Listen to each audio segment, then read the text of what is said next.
Hey everybody, what's going on? Welcome to Friday, our 200th episode. Hey, 200 episodes, we made it. We've done this 200 Friday nights. Yep. It's Yep. pretty insane. And a bunch of Wednesdays too. It's been a fun little ride. How you been?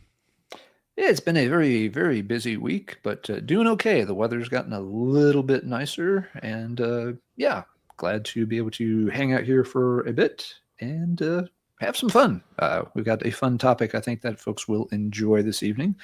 But let's see, a couple of quick shout outs. One to our buddy Celtic Frosty, who's already in the chat. He's uploaded his second video to his own YouTube channel this week. So please make sure you hop over there, check it out, give him a like, a subscribe, do the thing with the bell and the icon and the stuff and the things. But yeah, give him some support. He's doing some pretty fun videos. He's getting comfortable with it. Good stuff. So big cheers to Frosty on his new channel. And also wanted to give a shout out to viewer Cliff, who I actually ran into at the local record store this afternoon. Nice. I stopped by on the way home from work. Did he sound the sex condor across the store? No. He was much more cool than that. Did he swoop down? No. But no, we're just we're both flipping through record boxes, and he kind of looked over. He's like, "Hey, you're the guy from the internet." I'm like, "Yeah, that's me."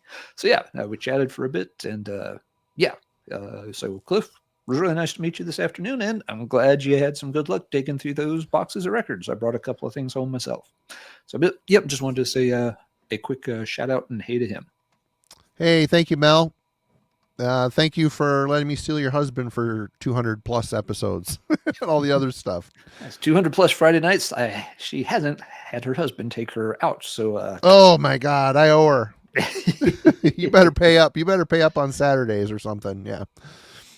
But everybody else, thank you so much. You all rule. It's been a lot of fun, of course. Someone said that's 4 years. Yeah. Time flies, doesn't it? It is. We're coming up. Our 4th anniversary episode, I think, is like early April was the debut. So in terms of calendar years, we're just under 4 years. Yep. Flying art, heavy metallurgy is just a toddler at this point. But yeah, well, let's bring our guest on. You know, he's no stranger to these here parts. Aaron, the Metal Theologian, welcome back. Welcome back. Hey, always a pleasure and always an honor too. I never take it for granted. So I appreciate it. It's always great to have you. We appreciate you taking the time to hang out with us for sure. So what's been up in the world of Metal Theologian? You've had some videos up lately. How's everything running? Well, it's been a little bit spotty lately too, just because of sort of personal shit. So not to make the whole thing down, but we've been spending a lot of time in Hartford. So, when I'm away, it's not really in a position to make videos. So it's been a little light, but it's not like wandering off or anything. I do have a little bit of news though. Like, someone, present company, was kind enough to send me this Angel Witch record, which I've wanted to hear for a long time, but I've never actually gotten my hands on. And unfortunately, look at how it arrived. Oh, son of a gun. If it was that fucked up, if I would have it got pinched and something. Yeah. Yep. It wouldn't have, another piece of stiffener wouldn't have helped. No. Cardboard is not going to save that. No. Of all the shit I've gotten in the mail, this is only the second time this has ever happened. The first time was a Gato Barbieri record. So someday when you're playing like heavy metallurgy Jeopardy, one of the questions is he's had 2 records broken in the mail. One was Angel Witch and the other was Gato Barbieri. Who am I talking about? And you can bring in and go, who is the Metal Theologian? Yep. Well, anyway, that's a bummer because I appreciate you sending it. That was really cool, but it wasn't meant to be. I'll redeem it here at some point. Something will turn up that you need, or I think you need, and we'll make it right. We'll make all things right in the world. Yeah, a lot of the shit I hunt for is kind of hard to find. That's why I like trying not to put people up to anything crazy. Well, thankfully, it didn't cost me anything. A friend gave it to me, and he bought it for $0.25. The price tag's still on it. If you noticed, it says 25 cents in the corner. That is tell the post office it's $100. Yeah, exactly. Oh yeah, look at that, 99 cents. 99 cents? Yeah. Well, I was close. Undervalued. But yeah, Aaron's been here a lot. You folks know him, and if you don't, please go to his the link in the description and click on his channel, subscribe to the Metal Theologian. But little fun fact: Aaron was our first guest when Alan and I started doing this. I don't remember what the topic was, but he was the first. Our favorite noise releases, I believe it was. Oh yeah, fun one. That was a good one. Yep. And then he came back on pretty soon after that for our Manila Road deep dive. So yeah, Aaron was featured prominently several times there early on, and has always been coming back over the years for lots of different topics too. So what are we doing here tonight? Episode 200. Alan, what you're good at explaining stuff. What wickedness have you planned? I'm just here to fuck around. I don't know about you guys. Yeah, that's basically what we do every Friday, but you know. Yes. No, we thought we haven't done, so we would do something we haven't done in a long time, which is the Keep or Reap theme. We actually have had some comments left by folks that have just discovered the channel in the past year or so. And several of them have proposed this very thing. Like, hey, you guys should do that thing where, I've seen on other channels where they'll, propose records and you get to keep one and trash the other. I'm like, we've actually done that a bunch of times. Like, oh, we haven't seen that because we've only been subscribed for a year. So to those viewers, here's a brand new edition of Keep or Reap. The basic idea is pretty simple. You propose 2 albums and the others have to pick one that they can keep in their collection forever, play it whenever they want to. But the other one they have to reap. It gets removed from their collection. They're not allowed to own it, and they're not allowed to hear it. And there's none of this, loophole bullshit of, hearing it on, Spotify or going to see the band live or somebody else plays it while you're riding their car. It's like, no, you will never hear a note of that record played again. The universe shall arrange for it to happen that way. So that is the idea for Keep or Reap. A couple of things that are a little different this time. Marty has tasked our Metallurgy Discord with coming up with a lot of album kind of pairs for us that we're going to work with. The live chat is more than welcome to propose things, and we'll catch ones that we can. We'll stay on top of the live chat as much as we can, but we can't necessarily catch every comment. And we've come up with a few options to throw at one another as well. And we've got a few curveballs to add into. All mine are all curveballs. The things that we've come up with. So, yes, our buddy Dwayne over at Lazarus, the last time he was on for Keep or Reap, his last one had a little bit of a twist to it that we really liked. So we're going to follow up on that and have like a few sort of, we'll call them like tag team options for people to sort through. So we'll see how that plays out as we go tonight. Yeah, that is going to be the gist of it. Very much, the chat and options that have been posted in the Discord in the past few days are going to put us to the test to make us decide which albums we love more. Which of your children do you send off to never ever hear again? Yeah, I say the Discord's hopping too. I figured there'd be a few out there, but I looked at it earlier today. I was like, oh my God, there's like a ton here. And a lot of them y'all have probably done, but it's not like anyone remembers where he came out, unless it was Halloween against something else. You were asking Marty. Mm-hmm. Actually, didn't like every Halloween record lose?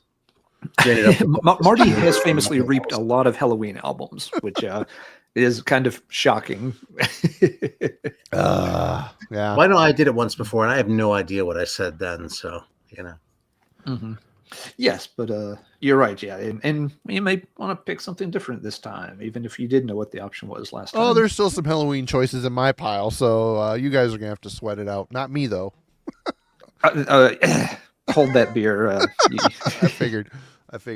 And I just want to say the Discord. Yes, amazing community. Everybody, thank you for hanging out there all week. Links in the description. Anybody wants to check it out. If the link is somehow dead, put a comment in the description and I will update it. I don't know why. It says it won't expire, but it does. I don't know. But yeah. I haven't been on there much this last couple weeks, but I'm always reading and I do poke my nose in there, usually late when everybody's in bed. But anyway, cheers to all you folks. It's great to see the community lives on throughout the week as well. So thank you again. Yep. And yes, Ryan, you're right. Folks wanted to see pain, and if you want blood, you got it. you want to start? Hey, how about we start with this one right here from Christopher? Unless you already had one dialed up that you wanted to start with, Marty. Nope, I'm gonna just do our thing. Yeah, all right. Christopher. Christopher's Amorphous. got the Corellian Isthmus versus Soulside Journey. That's a great combo, actually. That is a pretty good combo. Yep. Marty loves both these albums a lot. I do. Yeah, I don't know what Aaron's thoughts on these two albums are. I don't know either of them all that well, honestly. But that's fair enough. And that's So going to happen kinda- some for tonight, folks, for those who Yeah. are watching. Some things you're going to propose, and one of us may just not know the albums enough to chime in with an answer. Oh, I'll But chime Marty in. loves both these albums a lot, which makes it fun. Simon says the link is dead. I will, as soon as the show is over, I will update it. So, I mean, I'll let you think for a minute, Marty. Let's see. So Aaron's going to take a pass on this one. Oh, no, I won't For take a pass on this one. Here, I'll go ahead, Ben. This is my analysis of it. Okay, so Amorphous. Okay, no, please go ahead. I don't know Amorphous super well. I like what I've heard, but Corellian Isthmus, I know, is one of those records that's like they're highly regarded for whatever. But I like dark and murky death metal. Their most evil sounding record. Yeah. So I would probably be inclined to take the Dark Throne record, Soulside Journey, because first of all, I like Dark Throne. First of all, I don't really listen to that stuff very much anymore, but I like Dark Throne anyway. And I know that's their death metal record, so I sort of feel like that's the one that I would want to have access to in talking about this stuff in my head. You know what I mean? Because I'm assuming the Amorphous is also going to be like wiped from my memory, like it'll never. Alan? So there we go. That was kind of light justification, but I'll play along anyway. That's fair. For me, out of this pair, I would keep Corellian Isthmus. I like Corellian Isthmus. Soulside Journey's album I've never really strongly connected with. I don't hate it. Just, it's never fully clicked with me. So this one's kind of easy for me. I'll keep Amorphous and Reap Dark Throne's Soulside Journey. And I've bought Marty all the time I can. So now he has to choose. Yeah, I mean, this is a tough one. I'd hate to say goodbye to Corellian Isthmus because it's such a great record, but I have to.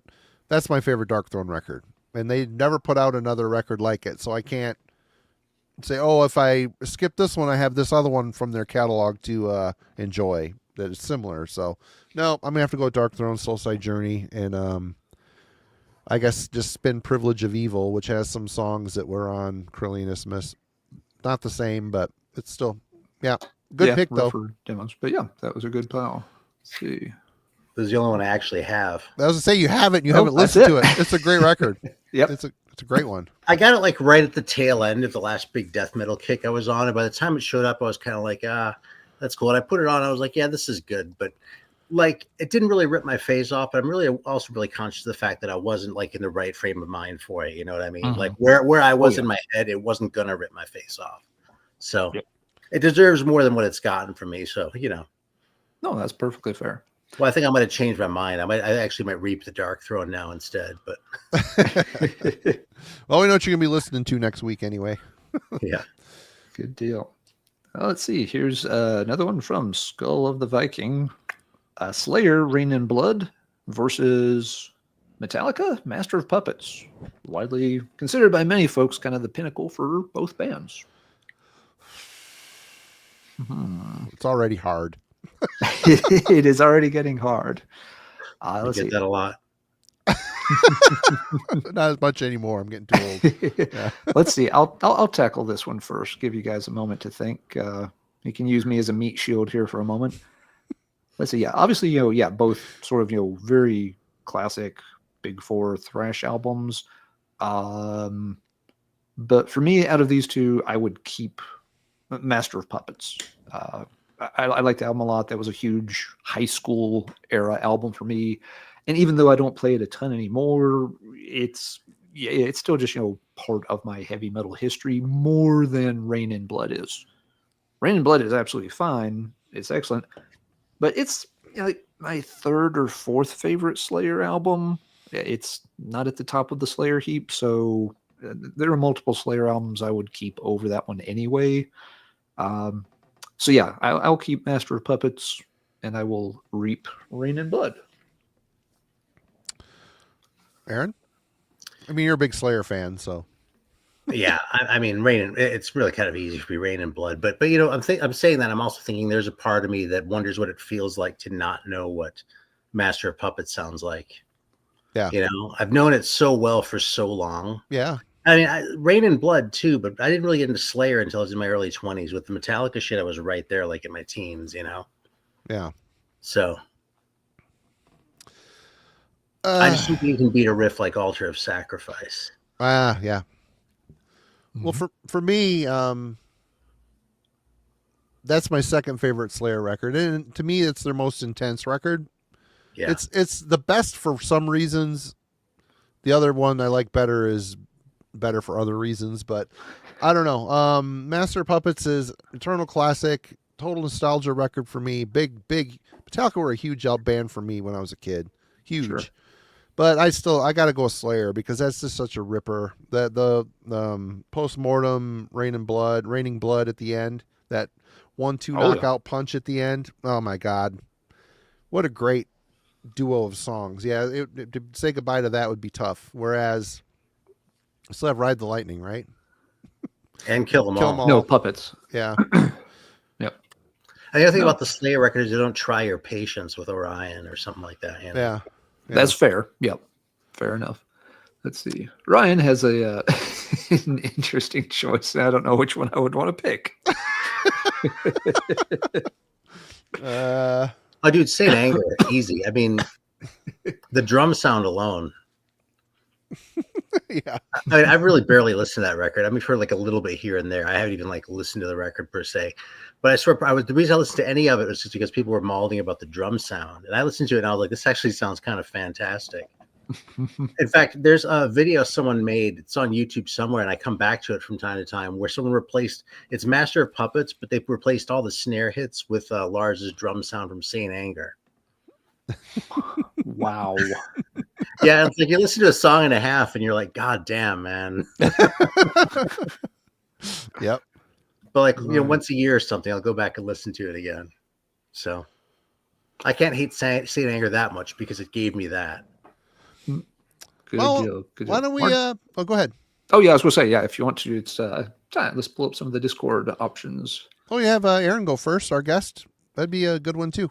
Oh, yep, that worked also. Oh, what, for a choice? Yeah. Do you have a choice? No, I really don't. I thought we were going to Discord. Oh, okay. We're gonna do it that way. Okay. I can be more unprepared than usual. I will go to Discord. Yeah. Let me go here down. Okay, here's one for Alan from Velmix. Okay. Riot Thundersteel or Jag Panzer Ample Destruction.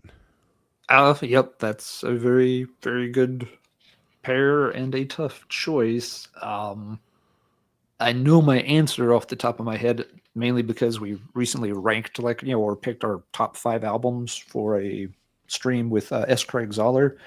And I had Thundersteel in my top 5 of all time, whereas Jag Panzer didn't. It was maybe in the next 5 or so.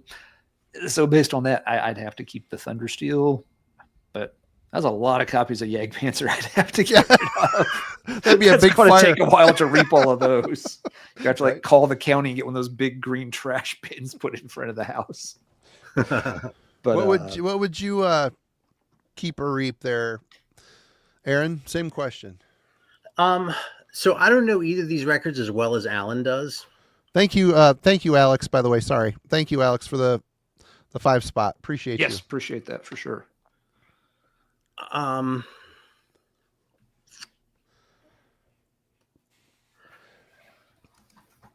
Sorry, the thing distracted me. I completely spaced out. Thundersteel versus Ample Destruction. Thank you. I started thinking about the living death thing, and I was like, "Oh fuck, who was I supposed to talk about? It wasn't living death." All right, that was worth $5, I hope. So Thundersteel, I got right away. The first time I actually had listened to Thundersteel, I was like, "Oh," because I sort of dawdled for a while because they were split up and reformed, and I was all like, the one with Rhett Forrester already wasn't that great, whatever. So I really only checked that one out kind of recently, and I thought it was great. Like right away, I was like, "Oh my god, it's obvious what's going on here. It's a really cool record." Blah blah blah. Now I've never not liked Jag Panzer, but I've had my copy of Ample Destruction for a good 20 years, and I like it, but I feel like there's still something hanging out in there that hasn't revealed itself to me yet. You know what I mean? Mm-hmm. So because of that, they're both great records, but I don't feel like I feel like I have unfinished business with Ample Destruction. So I would have to go with the Jag Panzer for the one that I keep, and would therefore sadly have to reap Thundersteel. No, that's good rationale for it.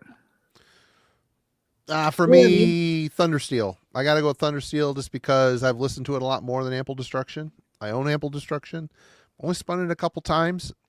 Did not fall endlessly in love with it like I thought I would, but it was very good. I just haven't spent much time with it, and it's not a style I listen to that often. So, yeah.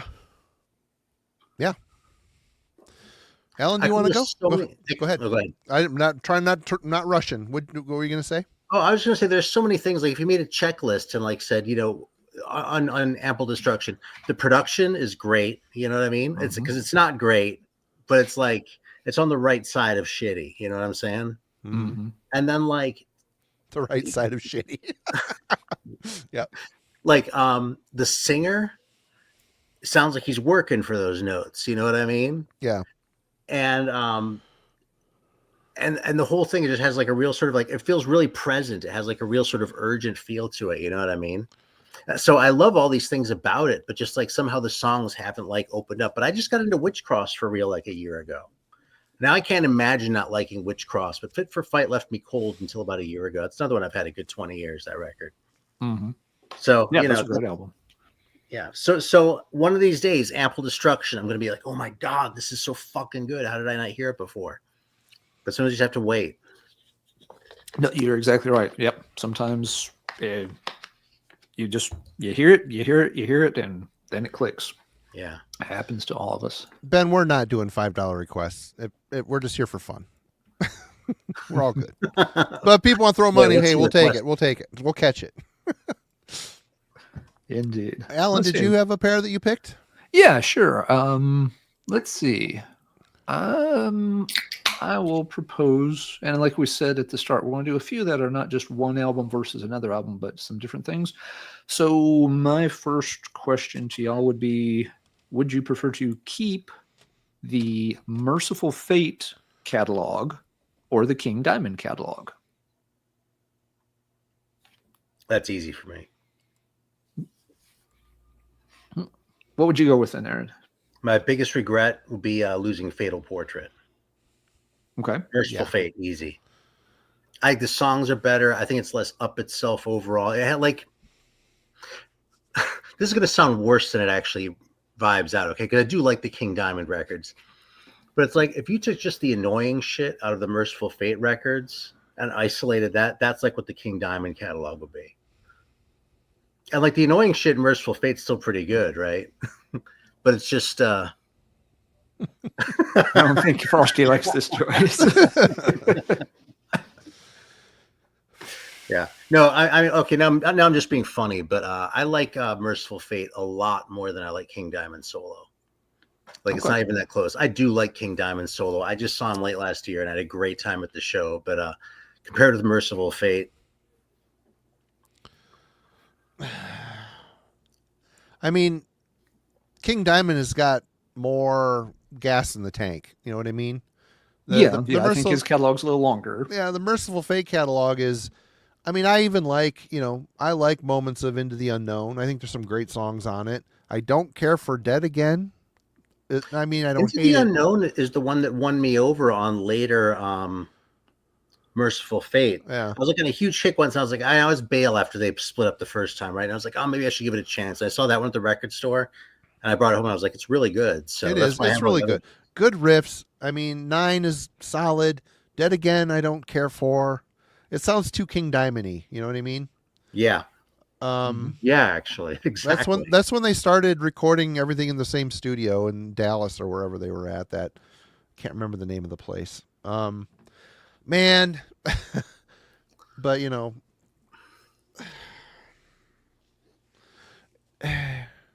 mean, Fatal Portrait's a favorite. I mean, that ranks right up there with Don't Break the Oath for me. I really love that record. It's got the right mix of evil sound. It's got the European atmospheric sound. As soon as Merciful Fate moved to America, King moved to America, everything got digital. That's just the times, though. It would have happened in Europe too. It would have got digital in Europe too. So, I don't know. I am gonna go with Merciful Fate. I'll keep Merciful Fate, just because you got to. You got to. Okay. Alan? It's the kind of the dilemma that y'all have laid out. King Diamond probably has more better albums, but that's because it's a longer catalog. Yeah. With Merciful Fate, it's a shorter one, but you've got two classic albums right at the start of it that I would take over most of the King Diamond catalog. So I'd certainly listen to Merciful Fate more than I listened to King Diamond over the past 5 years or so. So I probably would have to keep the Merciful Fate catalog. I thought it was a fair kind of question. It has its trade-offs, but I would probably keep the Merciful Fate, and I certainly revisit it more often than I do the King Diamond stuff, at least for now. And again, that could play backwards. It could be that, well, maybe I should keep the King Diamond stuff because I have, I'm a little rusty on some of it compared to the Fate. But no, I want to keep Don't Break the Oath more than I want to keep Abigail. So, and those are like my favorites from both. So that's going to be my justification. Yeah. I'll keep Fate. All right. Well, That's a good one. I've got a duo here. All these are duos, and I'm going to pick. I think this is kind of a mean one, to be honest with you. But here we go. So there's 2 pairings here, and you can keep and listen to 2 forever or reap. You know how the game works. So here's the pair: Walls of Jericho by Halloween and Gamma Rays Heading for Tomorrow. I see what you're doing here. You can keep those 2, or Yeah. you can keep the first Storm Warrior, which is, very much like Walls of Jericho. Yeah. And Land of the Free by Gamma Ray. Yes. Two good albums versus one good album and a prize from a Cracker Jack box. I can't hold all this stuff up. So here's your Storm Warrior, the first Storm Warrior, which does have Kai Hansen on it. He produced it and does some singing on it. Mm-hmm. It's very good. It's German speed metal. And you've got the Kings, the Walls of Jericho, Halloween, against the first Kai solo, endeavor with Gamma Ray. Ralph Sheeper. No, you're right. It's a Kai solo endeavor, essentially. Pretty much, but yeah. And actually, there's some really good songs on here, too. You just, depends on if you like Ralph or not, but I know Alan does not. So there you go. What do you guys think?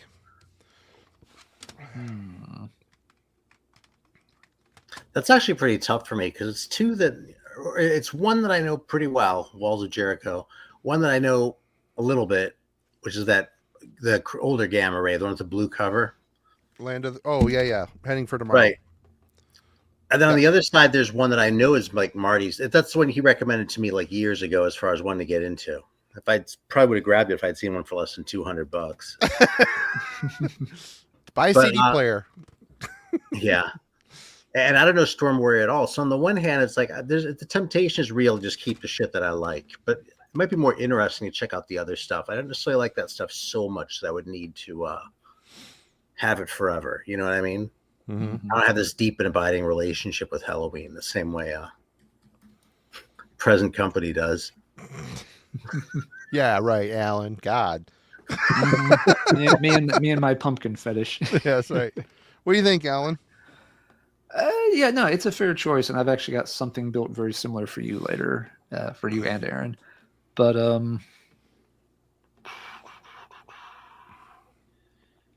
I probably do keep the Walls of Jericho pairing. That is a huge album for me. And yes, Storm Warrior does a good sort of impersonation of it, but it's still an impersonation of it. Yeah, but it's good. It's good, but it is an impersonation. Yeah, but it's not the real thing. No. It's a really good knockoff brand kind of thing. no one said I had to actually listen to the Living for Tomorrow album very much. I can keep it and it can collect dust on the shelf.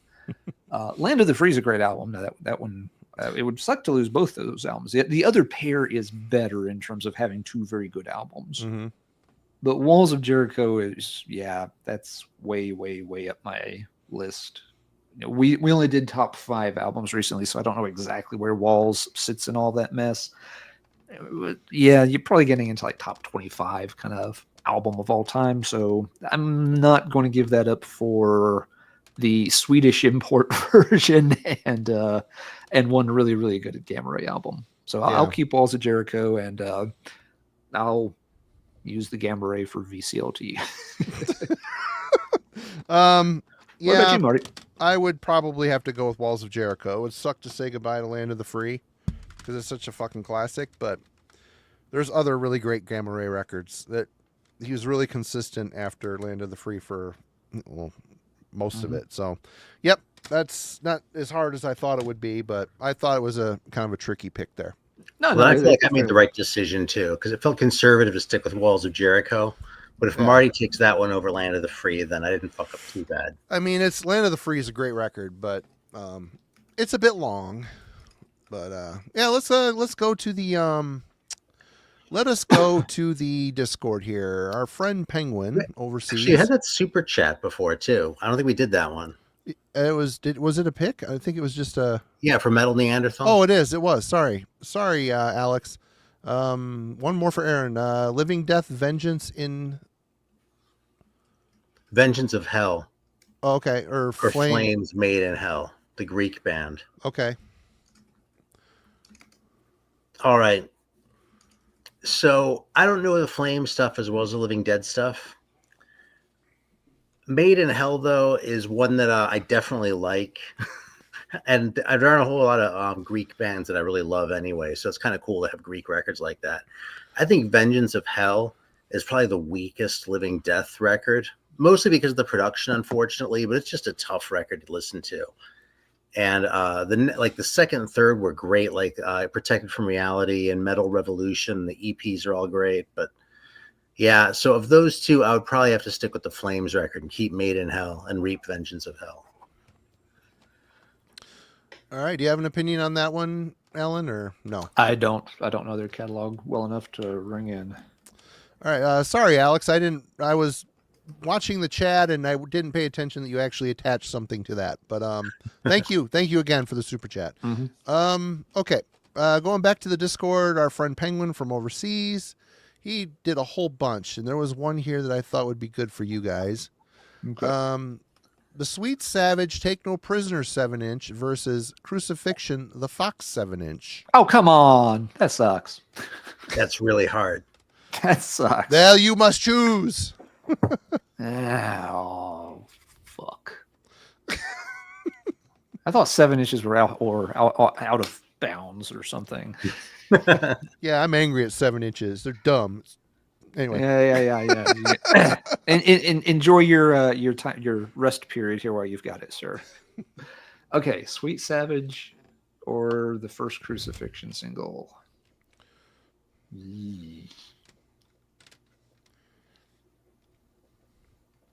So that's Take No Prisoners and Killing Time or the Fox and Death Sentence. I'm going to have to go with Crucifixion. Keep or reap it? Keep it and reap Sweet Savage. That's really, really hard, though. That is. But, I mean, the song Take No Prisoners is a little bit weaker than Killing Time. Yep. I think. We're on the same page. It's nowhere near a bad song, though. No. And Killing Time rips. It's a really good song, and Killing Time is a great song. The Fox and Death Sentence are both great songs. So I think Crucifixion wins on points. I think it's like 10 out of 10 on both sides and 9 out of 10 on one side and 10 out of 10 on the other. Maybe 8 for Take No Prisoners, but it's like 19 to 20. It's that close. It's the point. Yeah. Yep. If I need to try to make myself sleep better at night, there are some other really good early Sweet Savage songs scattered around on compilations and stuff. So you still get some other really kick-ass Sweet Savage songs. You don't have anything else from that early version of Crucifixion. If you lose that single, there's no other material by that lineup of that band. So yeah, I think keep the Crucifixion single, reap the Sweet Savage single, and ban Penguin from the Discord. No, that was a really good one, Penguin. Did not see that one coming. Do you have a pick, Marty? Yeah, Marty, what's your pick? I haven't heard either of them. Okay. I don't care on that one. It's the only one zero that input. I raised you wrong. Basically, ask Alan if he'd go take the Big Daisy 45 versus the Marquis de Sade 45. Which would you keep and which would you reap? Okay, that's an interesting pair because yeah, they're both kind of quirky for new wave of British heavy metal singles. And they're both sort of like equally rare. This isn't like, oh, I can, one's just, a more collectible or something. You can't play that angle. I have a bet with myself. Maybe I should write it down. You'll probably get it right. Yeah. I don't know. I would probably keep the Big Daisy single. I've always really liked that one. And I like the Marquis de Sade one too, but for whatever reason, the Big Daisy one just clicks really well with me. And even if I didn't like the music, you got to love that picture sleeve. So I would keep Big Daisy of that pair. Did you win your bet? I did. I just won $50 for myself. I'm going to spend it on records. Go out and buy yourself something pretty. Absolutely. Yeah, it won't be a fucking Big Daisy single though. Yeah, I don't have that one, but I have that comp, and I'm listening to it, sort of trying to like figure out why you're as into it as you are. And I mean, I like it, but I like the Marquis de Sade. I mean, that's just like godly to me. Mm-hmm. No, I get that. I think most people probably would keep the Marquis, and it is very good. This isn't like this is easy, I'll keep that one, get rid of that one. This is like nope, and it's a good pairing too. That was a good set to line up.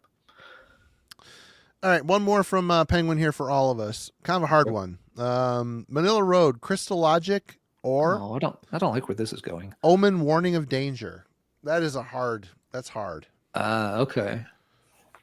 Crystal Logic versus Warning of Danger. Yeah. Okay.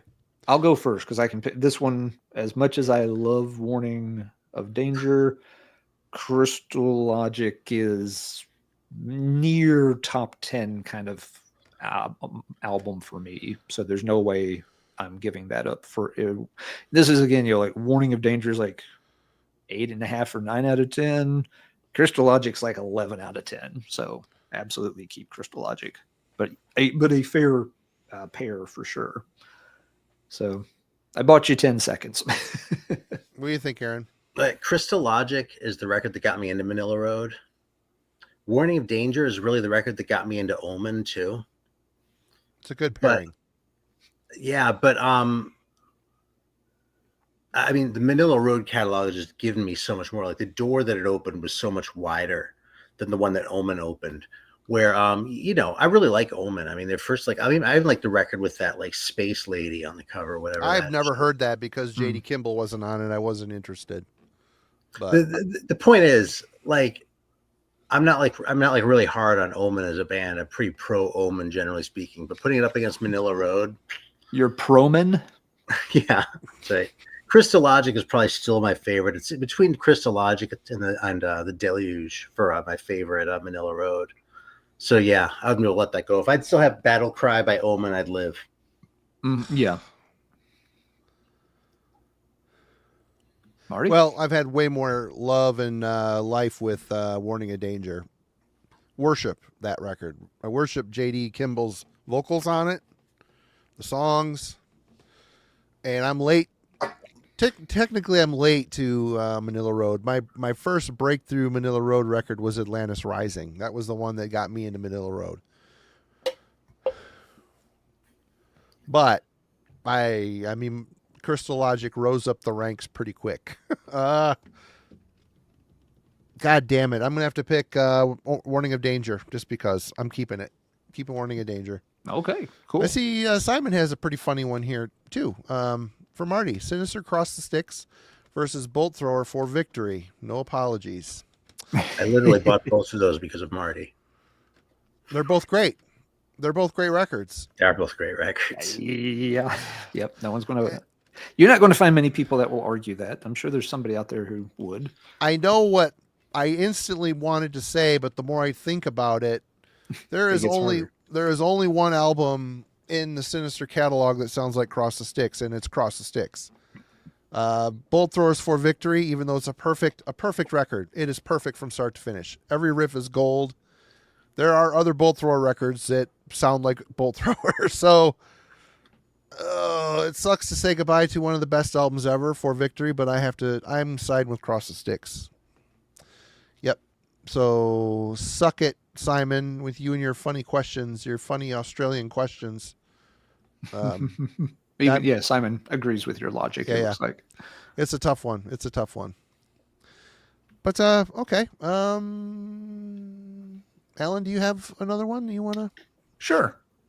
So yes, we'll kind of follow Marty's template from his last one, where it was sort of like, here's the good package and here's the bipolar package.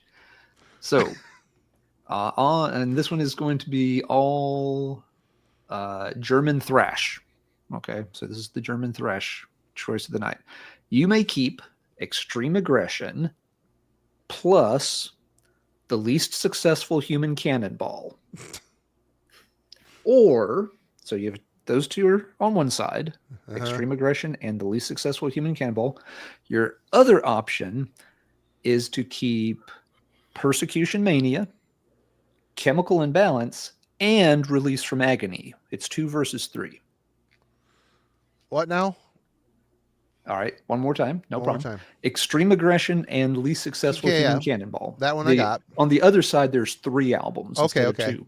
Sodom's Persecution Mania. Okay. Tankard, Chemical Imbalance. Chemical and Invasion. Destruction, Release from Agony. Chemical Invasion. Oh, sorry, Chemical Invasion. I said Imbalance. My bad.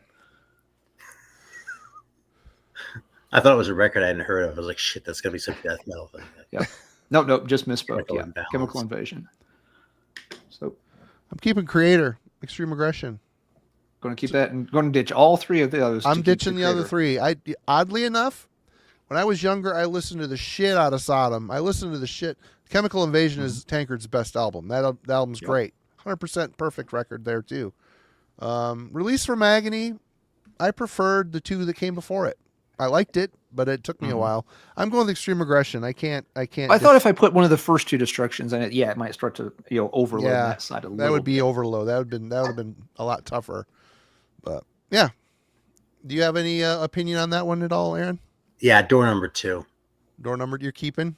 Yeah. I really don't want that destruction in my house. And I really like Extreme Aggression, but Pleasure to Kill, as long as I have that and Enemy of God, I'm doing totally fine. What? Wait a minute. Simon, Extreme Aggression is your least favorite of the 80s? I think that's what he said. Wow.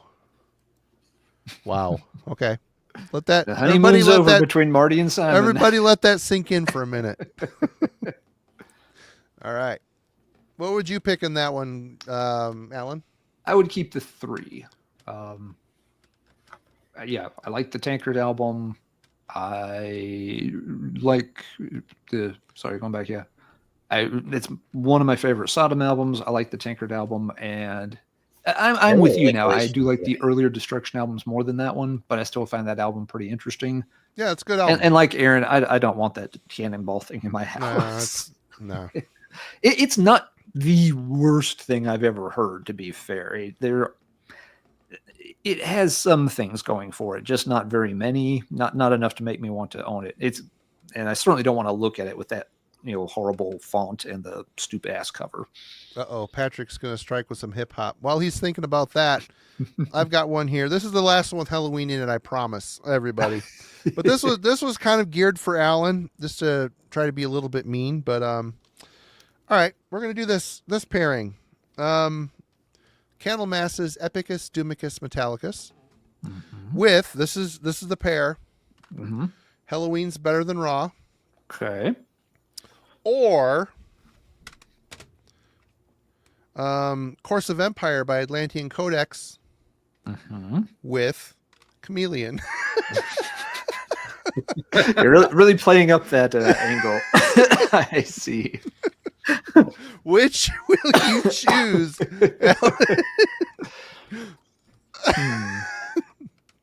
I think I know my answer actually, but let me think it through and make sure I'm not messing this up. We're talking about that fucking. I can't quit you, Alan. I just can't quit you. Okay. The fucking destruction, man. It needs some fucking painkillers.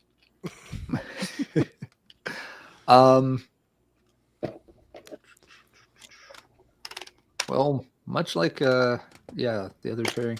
Okay, for the Candlemass and the Better Than Raw pairing, I do not rank Better Than Raw nearly as high as a lot of folks. I know, which is it breaks my heart because it's a great record.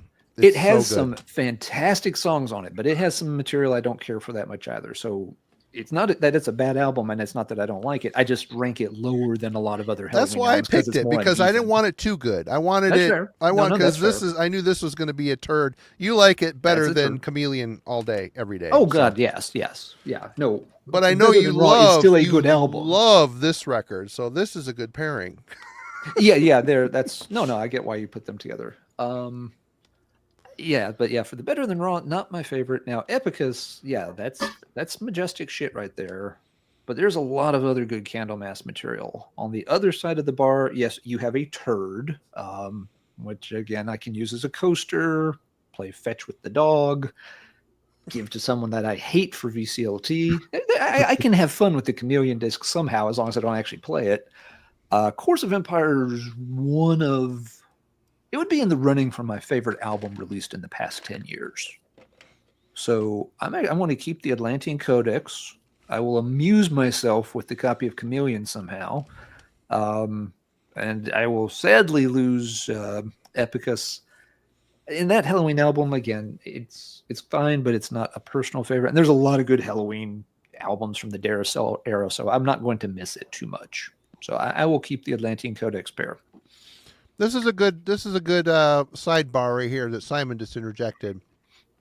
What? Let's see. I think your twofers need the stipulation that the winning albums must be played weekly.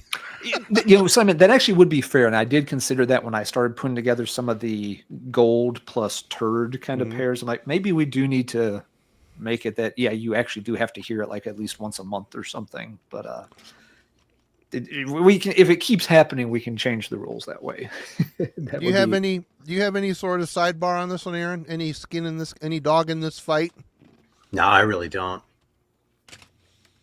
Everybody, this is not a bad album. It's a pretty bad album. I found reasons to like some pretty shitty records. It can be a bad album, you can still love it. All right, let's see. Tony, I'm taking the cover song because it's like 3 minutes versus like 50 minutes. Let me go back here through the chat. There's been some good ones. Yep, the chat's had good ones. We need to dig some more out of the Discord because I've been working hard at it. Yeah. Let's go to the Discord because I'm just scrolling. Someone can scroll through the chat and all. See, so I told you I was having trouble coming up with comparisons and shit. Did you? Well, this is why I just sort of threw my hands up. Fuck. I came up with one. It's ridiculous, though. Hang on a sec. There we go. Because these two records kind of remind me of each other, right? So I was going to say Mark Lowry, Rusty Mark and the Metal Palace, or Ripper and the Dead Shall Rise. I have not heard either of those, so they're both absolutely fantastic. It's funny because the Ripper, it took me a while to get my head around. Like, it was one of those records that other people liked. Like, had like the reissue of it, and I would pull it out every so often. And then one time I pulled it out, I was like, "Oh, holy fuck, that's great!" You know what I mean? The Mark Lowry I loved right away, but it vibes out in a really weird way, and I think it's a similar way that Ripper does too. So, yeah. Yeah, I had the same reaction with Ripper. It's one that some people rave about, and I did not get it for a while. I like the cover, but it's grown on me. It's a fun album. Oh, I love it now, man. I really do. I don't know if I've heard. I'm checking right now to actually see if I've even heard the Mark Lowry. I mean, I've heard of it for a long time, but I don't know if I ever got anybody to record it or found a download of it. Yeah, I don't know if anyone likes it but me. All right. Has Philip started giving you torment over No, I acquiring haven't it? heard from yet. I didn't want to just like reach out and like openly taunt them either, You're Poke not the doing bear. the whole "I got your record" kind of thing. It did make the thumbnail of my last video. I Yeah, was I actually on the see fence that. about that, and I saw that they came up by default. I was like, well, I guess that means God wanted Chromie D to see that. So Yeah. I don't think I've heard the Mark Lowry. If I do, I don't remember it well enough. So I'll keep the Ripper one because it's fun. It's a known quantity, but it's not something I've spent tons of time with, so I can still enjoy exploring it rather than taking a coin flip on the Mark Lowry. I heard it in the background of your video. It seemed all right, but yeah, that's not a lot to go on for this kind of very important decision that we're making here. yeah, totally, man. But the point of all this is that both those records kind of suck. I mean, they both have a certain sort of shittiness factor to them. Now that the shittiness in both cases is actually what puts the records over the top and makes them perfect, but it's still shittiness and deserves to be acknowledged as such. So I don't remember who you were talking about a few minutes ago, Marty, but if something is shitty, it can be pretty shitty, and if you like it, it's still good. I know you triumph uphold the love of shitty records, and I just can't. I can't I go love where. championing shitty records. Yeah, you're the shitty record champion. You champion them all the time, which is fun. Which is why your channel's so great. Your opinion on it's so good. Oh yeah, absolutely. Well, I got one here from a death metal pick from Skull of the Viking. It's a versus debut albums of Death Leprosy. Oh, it's not debut. I thought he picked the other one. Sorry, it's not first albums. Death Leprosy and Morbid Angel Altars of Madness. Oh wait, no. Is it one of the four, or is it the first two and the second two? I think it's the first and the second. He put verses in between everything. Autopsy. Okay, let's just do. Oh, that would mean you only get one, so it's one of four. Yeah, I'm taking it as a double against double here. So, Death Leprosy and Morbid Angel Altars of Madness versus Autopsy Severed Survival and Obituary Slowly We Rot. Okay, yeah. It's a fun pick, even if it's just one of the four. But so we're going to pair the first two versus the second two. Yep, that's how I'm taking it. Leprosy and Altars.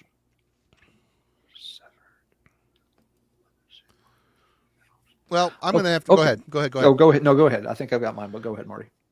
Altars of Madness is the best album on that whole thing. So I'm I like Leprosy a lot. I loved it when it came out, but I prefer Scream Bloody Gore. But those two are a good pick. I love Severed Survival. And you know what? Slowly We Rot's good, but I don't ever listen to it. I don't care. I hate to say it. I don't care. If I listen to Obituary, it's Cause of Death. And that's just it. So yeah, first one for me is Death and Morbid Angel. Keeping Altars of Madness all day.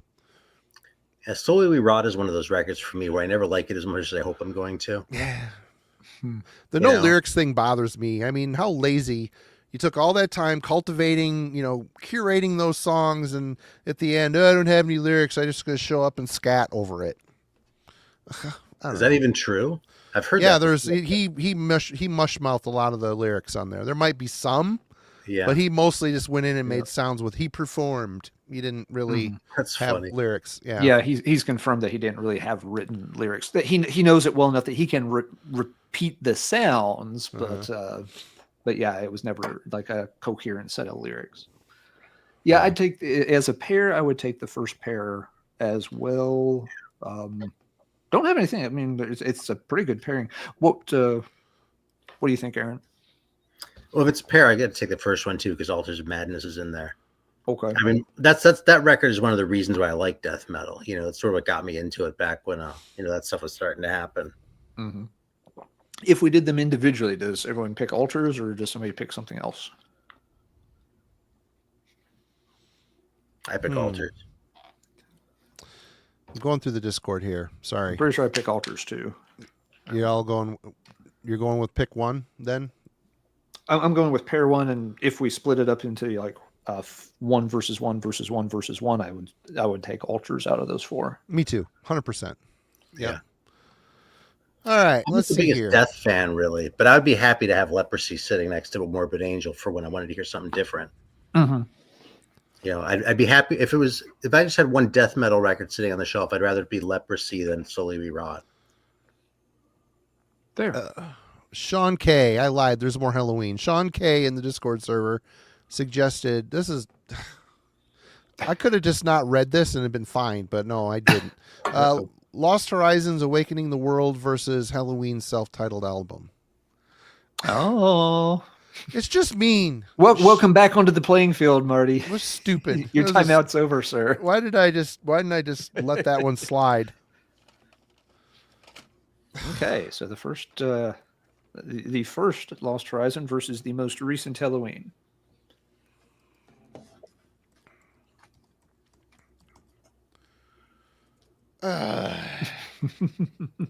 This is what people have paid to see. Marty having to sweat it out. And I'm going to probably I'm going to go against Halloween this time, probably, because another Halloween album gets released by Marty. I'm about all of a sudden after 4 years of Chameleon's doing the only one you've got left. I know what I got left. Oh, dude, dude, that her Lost Horizon record is so freaking good. It just is so good. And there's only 2 Lost Horizon records where there's a whole bunch. You've got, the self-titled EP, you've got the Judas EP. So there is still some of the Kai era in there. Yeah, I'm picking Lost Horizon. What do you guys think? Halloween. I don't know the Lost Horizon though, honestly. So I'm just sort of going based off impressions. So good. Yeah. I would probably keep I think it's actually, it's a pretty good pair up. It's a mean pair up. Very mean. I would keep the Lost Horizon. The big point being that, yes, there's only 2 Lost Horizon albums. And sure, you can hear him sing on with some other bands, but Lost Horizon's, the project for him to date. Yeah, well, the Halloween album is great. Again, there's a lot of other things you can hear Kiska and Hanson on. You can hear Unisonic. You can hear earlier Halloween. So, yeah, I'd keep the Lost Horizon and sadly bid farewell to that most recent Halloween. No, it was a self-titled. See, I read that wrong. Oh, what did you think it was? I thought it was I read that wrong. I thought it was Walls of Jericho for some reason. Oh, that was the EP. Does that change your answer? God damn it. I realize somehow it just got worse for Marty. I'm imagining Marty like saying, "Hey, can I come over and listen to your Halloween album? They reached all mine." So it was like checking the the clipboards. Like, no, actually, you can't. Not that one. You reaped it, sir. Why is it harder with the self-titled? Because it's so good. I'm keeping Halloween on that one. Giving up the Lost Horizon. Interesting. There's only 2 albums, and you like it better than the other Lost Horizon. I don't know. This is why did I pick it? Sean, bad Sean. bad Sean. Anyway, I don't know. I'm conflicted. I'm going to say I'll keep the self-titled. Although I love that Lost Horizon record is special. You know what? I'm keeping Lost Horizon. Because change.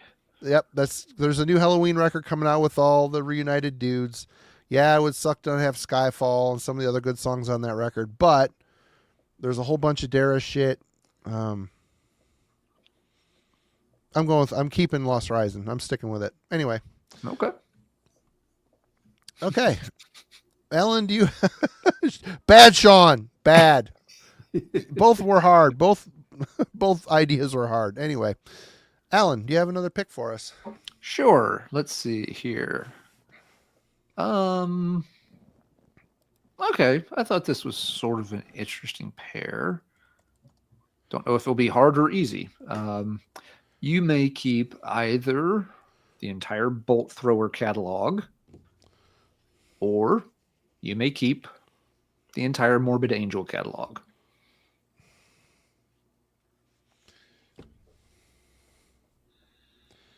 Funny, I have a similar pick in here, which is kind of okay.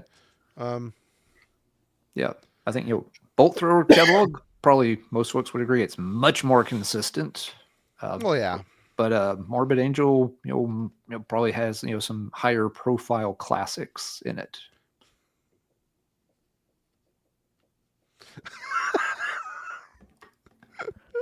Sorry, Daryl. This is the name of the game. This is the name of the game. Yeah. Frosty's having a rough night.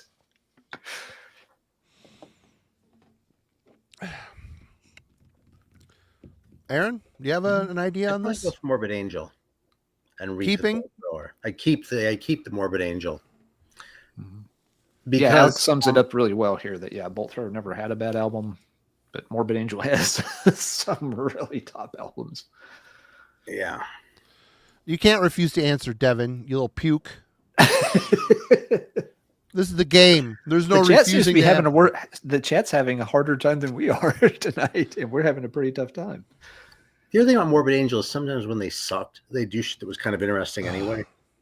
Like that Liebach remixes one. Well, yeah, that's okay. But I'm thinking like the Illivid D8 whatever Abelos. Yeah, I never listened to that one. It's the Rob Zombie album. It's 2 decent songs and a bunch of hot garbage. Hey, Danny. Funny. Man. I'm going to keep Morbid Angel because of peer pressure. No, the first Altars of Madness doesn't get much better than that when it comes to death metal. It's just so good. So good. The production's perfect. The songs are so good. Innovative guitar playing, but not so much so that it alienates the listener. Covenant is really good. Blessed Are the Sick. Great album. I don't hate Bolt Thrower. Simon, you fuck. That's kind of what it comes down to, Simon. Marty will always reap the band he loves most. You always hurt the one you love. Yeah. This game is not real. It's not reality. If it was, we wouldn't be playing it. Have to chop up the records in front of the that would get views, wouldn't it? Oh, that would get they do that with like Pokemon cards and stuff where they like it's something like flip or rip. They have a name for it, but in those cases, like you each open a pack and like whoever has the best card has to rip it in half, and you'll have people ripping like $300 Pokemon cards in half on camera. It's really stupid. Everybody say hi to Scott Carroll from Cyanide. Cheers, man. Hope you're doing well. Scott. Hope the Chicago winter is treating you well. All right. Killer cop. Yeah. Yes, Scott. I think I would have to keep the Morbid Angel catalog too. As much as I love Bolt Thrower and it's a great catalog. The highs in the Morbid Angel catalog are worth the lows that you have to put up with here and there. Whereas, and someone also made a good point earlier. I'm sorry, I forgot who it was. There are a lot of passable Bolt Thrower clones out there now. Granted, it's not the real thing, but there are a lot of bands that have moved towards that sound that get close. While there's a lot of bands that were influenced by Morbid Angel, there's not a ton that feel like, oh yeah, these guys are the, there's no like Storm Warrior equivalent of a Morbid Angel that jumps to mind. So yeah, I'd keep the Morbid Angel stuff. Is that who you picked too, Aaron? You picked the Morbid Angel? Yeah. All right. That was your pick, right, Alan, that you did that one? Yes, I mentioned that one. Here, a couple of folks have asked for this a particular pair. Ben's asked, Prometheus Radio asked earlier, so we should do this one since it's come up. We have done this one before, but I will. We have, but yep. We can do a quick revisit. So it's the pair, for those listening at home but not watching. It's Entombed, Left Hand Path, or Dismember, Like an Ever-Flowing Stream. I think I would stick with Like an Ever Flowing Stream. I think it's a slightly better album than Left Hand Path, but I mean that's Left Hand Path is awesome. I mean, don't get me wrong. Okay. Be right back. Yeah, I think I have to stick with Entombed. Going with Entombed. For one thing, they're called Entombed. That is such a great band name. Yeah, it works well. But even on top of that, I like that record a little more. Yeah. I would agree with you on this one, Aaron. I would keep the Entombed. I like the album a little bit more. But to be, clear about it, I have a lot more history with the Entombed album than the Dismembered 2. I've known it for a lot longer, played it a lot more times. Yeah. So yeah, it's Dismember's kind of fighting upstream there a little bit to for me. Come on, Peter. The Dismember albums or the Dismember songs are way more savage. Fair enough. The production is a little sharper too. It's a really razor sharp guitar tone. There are points for Dismember. I understand why somebody would pick it, but yeah, I would stick to Entombed. I think I like Matty Karki's vocals a bit better too. Just a little bit.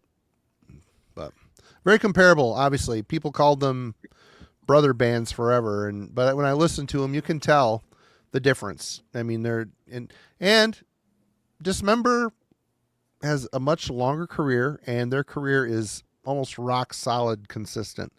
They put out a lot of great shit. Entombed farted around a lot. Nicky Anderson got the rock and roll bug in his head, and it infected Entombed in a way that it was good. Wolverine Blues, I like that shit too, but there was some stuff that wasn't that great in the catalog too. So I don't know. Anyway, I guess that's part of my logic going into that as well. Not that wasn't the task, but things I think about.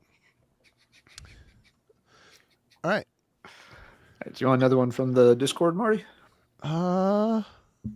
Sure. Let me look here for a second. Oh, okay.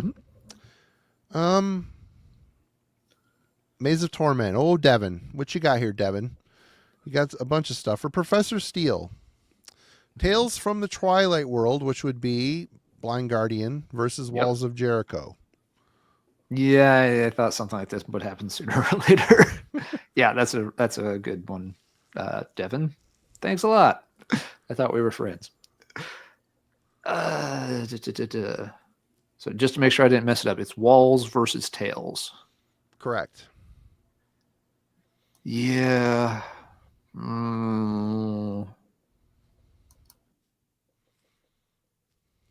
I would keep Walls.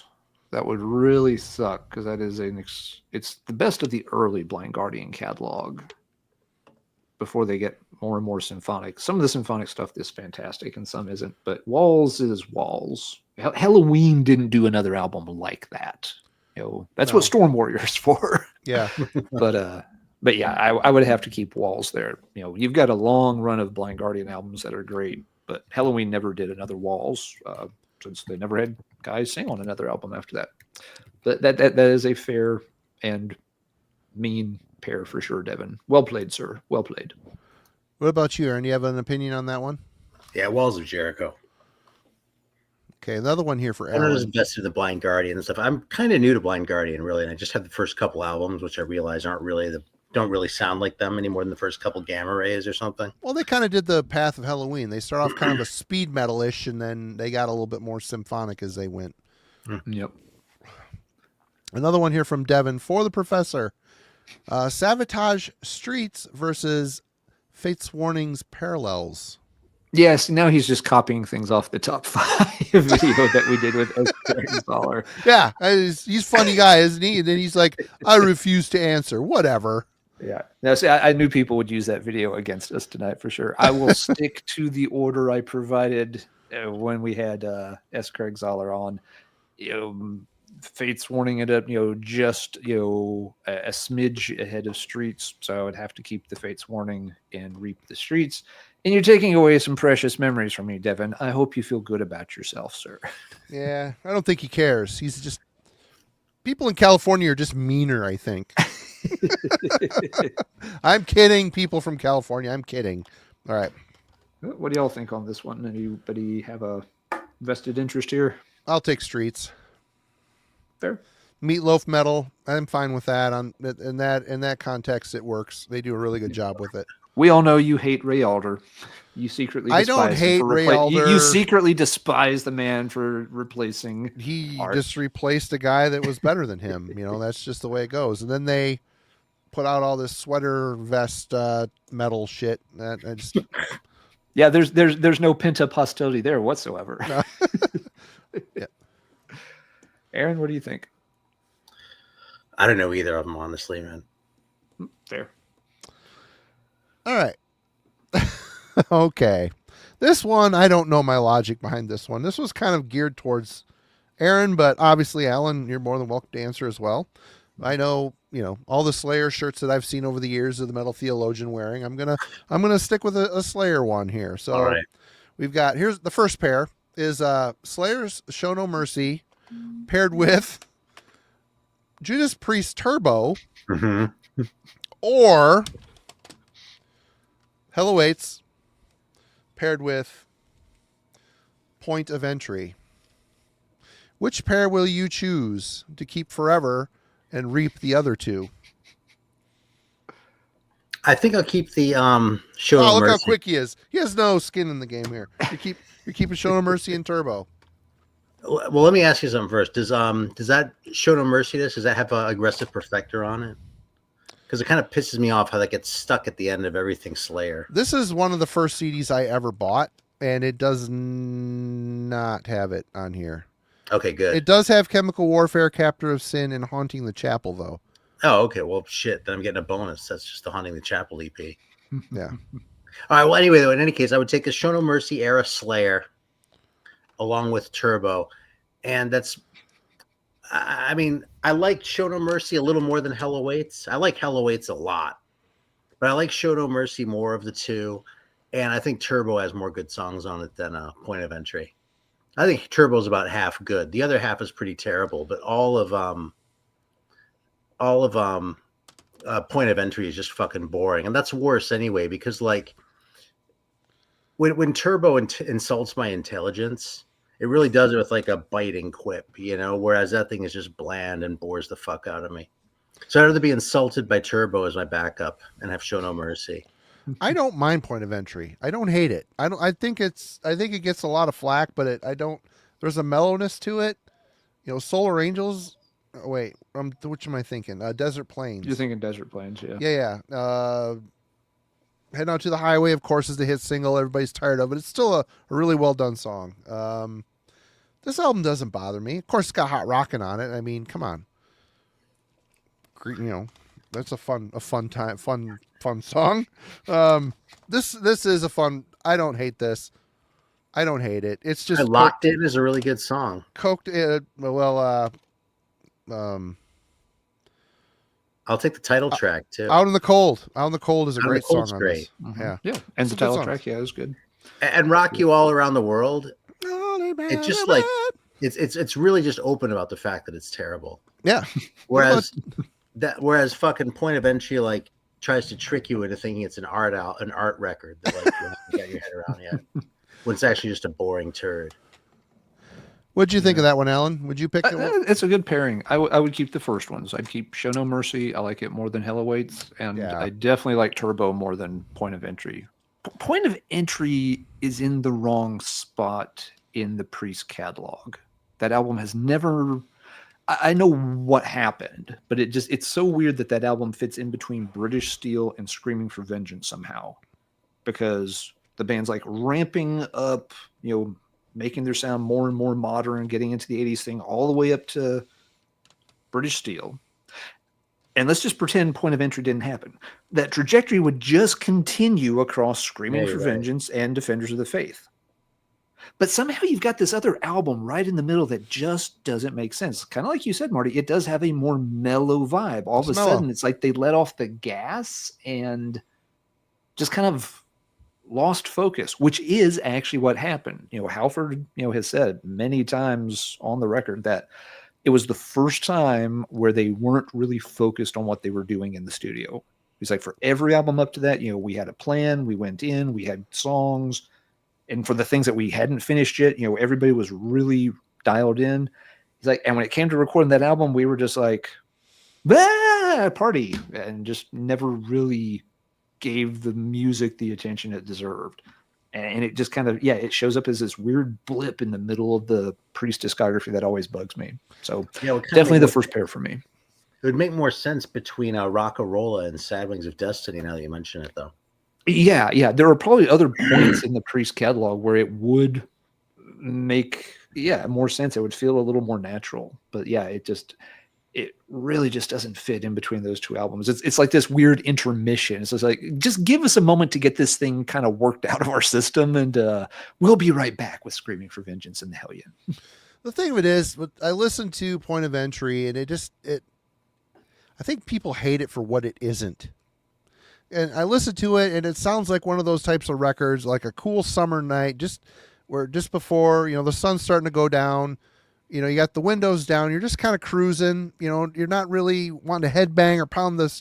You're just chilling out listening to a record that has a flow and a feel to it. So it's a yacht rock album. It's like a metalized yacht rock album, exactly. But really, I think that's a pretty good reason to hate it. Yeah. But I'm ready to say I'm going to pull that record out and give it another chance because and it's not just because of that. It's because I have my own favorite example of that, which is "Come Taste the Band" by Deep Purple. Mm-hmm. I think that's a great record. It's just not a very good Deep Purple record. So if you're expecting it to sound like Machine Head or even Burn, you're probably gonna be disappointed. But if you're just looking for some random 70s heavy record that you've never heard before, "Come Taste the Band" is awesome. Yeah. For me, if I had to make this pick, I would go with "Show No Mercy" because this is the best Slayer album. It just is. They never did another record that sounded like this. Mm-hmm. And it's just, the riffs are monstrous. They still had that very slight new wave of British heavy metal influence clinging to them. From years of being a cover band. The stuff they used to cover. I don't know. I like Hell Awaits, but I don't love Hell Awaits. I prefer Rain and Blood. Believe it or not. People will be like, what? It sounds like a transitional record for me. I think it's great. There's some great songs on here. I prefer Show No Mercy, and I prefer the EP, the Haunting the Chapel EP too. Great I think songs Hell on that Awaits as well. is like their prog album. You think so? It's like, by Slayer standards, though, it has the most complicated songs. They're sort of the longest relative to the length of the album. You compare that with Rain and Blood, where it's in and out, and you compare, or on the other hand, you can compare it with Show No Mercy, where it's each individual song, they're a little longer than on Rain and Blood, but they're still distinct songs, Mm-hmm. But that one, the way it sort of runs together, that sort of thing, it just feels a little bit more, I don't know, like it was a concept album they were going for, or something like that. Production's a bit wonky too, if memory serves. I haven't spun it in a minute, so no, that's probably part of it. Yeah. Last time I played that was probably a week or two ago. So I love Hell Awaits. All right. Well, let's go back to the Discord server. Devin shitting our Wheaties there for a minute. Fucking metal yacht rock. I swear you almost had me on that fucking record. I was ready to say I'm going to pull it out and give it another chance. I'm not kidding. I think it's like yacht rock. Well, I didn't say it. Alan said it, and I'm like, okay. It just has that cool summer night driving. You're just like you're wearing some cotton white pants and like a paisley shirt with a convertible with your wraparound shades because the future's so bright. Yeah. You're describing yacht rock, dude. The golf clubs in the trunk. Yeah. I don't know. I don't find myself reaching for Point of Entry a lot, but when I put it on, I'm like, it's okay. I'm fine. I'm fine with it. It doesn't. They have other albums that deliver the goods, so to speak, where this is just more of a mellow vibed record. It's fine. It's fine. It's okay that it's a wimpy turd. It's okay to like stuff that sucks every once in a while. All right. It's all good. Yeah, let's find us something good in the Discord there. Joe Bag of Donuts. He's got two here. One for me. Okay. Pitch Shifters Industrial, which is the debut album. I love that record. Or Skinny Puppy's Too Dark Park. There would have been I'm going to pick Skinny Puppy's Too Dark Park because that thing is awesome. It's scary. It's kind of like an art piece. There's a lot going on it, and it's evil. I love it. Pitch Shifters Industrial is a great record. It's like a crust punk version of Godflesh. If you maybe would have put Pitch Shifter Industrial up against Godflesh's self-titled debut, I might have picked Pitch Shifter on that one. But yeah, Skinny Puppy, absolutely. In fact, I'm wearing a Skinny Puppy shirt tonight. Odd that happened. Anyway, for everyone, the entire Manila Road discography or the entire Thin Lizzy discography? Oh, that's easy. It's easy for me too, actually. I'm going Manila Road. I mean, I think Thin Lizzy is a very unique and awesome band. I don't love all their records, but the ones I love, I really love. Manila Road has got a humongously awesome run. There's a couple turds here and there, but not many. If Thin Lizzy had released Point of Entry would be awesome.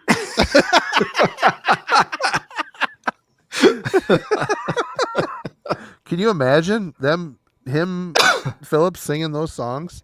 Yeah, totally. It'd be like people like me would be like, "Holy fuck, yeah. Fucking heading out to the highway," instead of trying really hard to like that fucking Buffalo song. Actually, I'm just kidding. I like that record. I like Thin Lizzy a little bit, but yeah, I don't get it. I've spent a lot of time trying to get my head around Thin Lizzy, and I've kind of just written them off as. Check out Fighting, and I've checked it out. I've listened to Fighting like a lot of times. Believe it or not. I really love Fighting.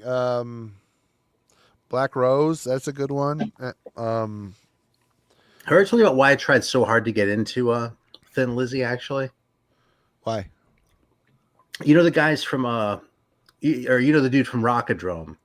You know that before Rockadrome, Dennis and he had a partner named Phil who kind of lost his mind, isn't with us anymore. It's a sad story, but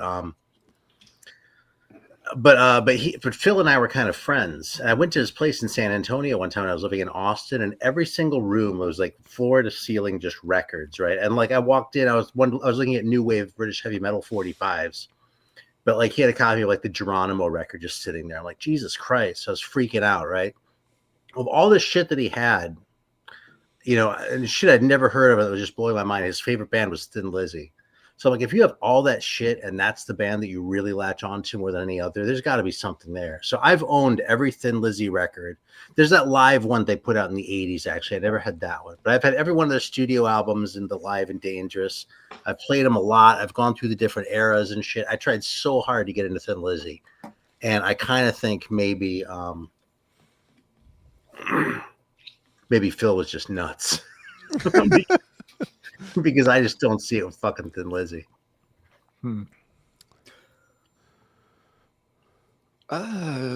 Yeah, I think I actually would keep the Thin Lizzy catalog. You would shit can the entire Manila Road catalog over Thin Lizzy? Yeah, I think I would. And here's my.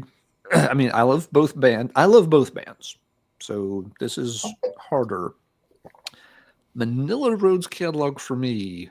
There's like this short period in like the early and mid 80s where they're like the best thing on the planet. But then there's everything, you know, they have, like you said, Mario, they drop the ball on some of the stuff there more as they transition into the 90s. I don't need that Courts of Chaos and Circus Maximus shit. I just don't. You mean this one? That's coming up here soon. Fair enough. There's one I picked for. I know that's why I picked it. It was for you, actually. When they come back, you know, with Atlantis Rising, there's some really good albums in that run. There's a lot of albums that are okay in that run. They're certainly not bad, but they kind of become a little interchangeable for me. So there's really like this one kind of very narrow period around Crystal Logic, Open the Gates, Deluge, where it's like, yes, but the rest of the catalog's like, fine. Thin Lizzy has a longer run of top albums for me. Fighting's excellent. I like now Vagabonds of the Western World is uneven, but I like a lot of the tracks on Vagabonds.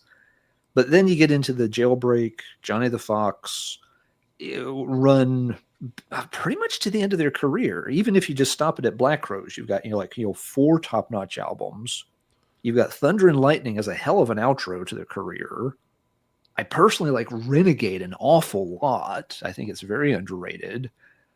And I even get Chinatown, which is the one album I've never explored that much, but by all accounts is quite good. So it's almost like I get one, I get to keep the catalog, and there's even one thing in the catalog I don't know very well.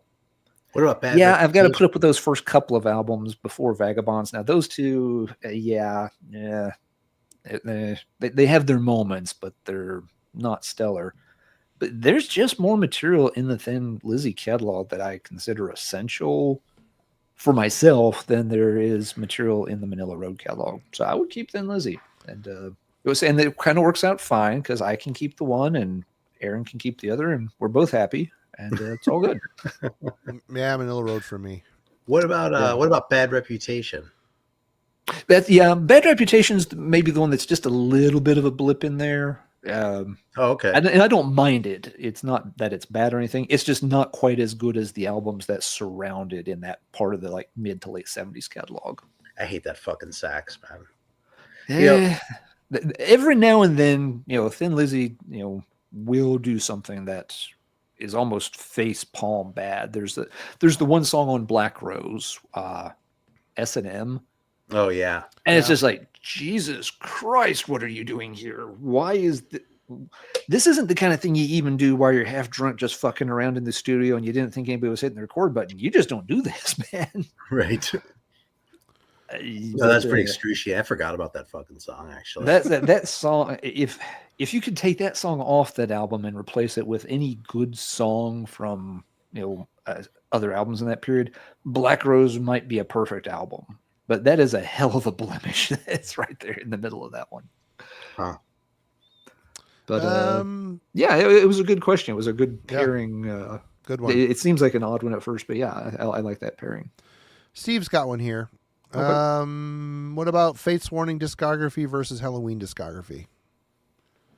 That is a good one, Steve. It's a good one. Yep. Steve's had a couple of interesting album pairs tonight, but yeah, Fate's Warning discography versus Halloween discography. I know Marty's going to pick Fate's Warning. No. Absolutely. I should, because Awaken the Guardian is one of the best albums ever. So there's a lot of Fate's Warning Marty doesn't care about, but Marty has to give up something big if he wants to. Well, the first three are great. The second and third are, the second's exceptional and the third one's amazing. Perfection. I just figured you're going to. Jeff, I'm sorry, but you're not allowed to play. Thanks for watching. Maybe we'll get to that in a minute, Jeff. But go ahead, Marty. Sorry. No, that's it. I'm picking Halloween. I got to. Sure. There's to say goodbye to that. I'm too much. I love it. Love that band too much. And I listen to Halloween way more than I listen to Fate's Warning. So it does hurt though. That's a good pick, Steve.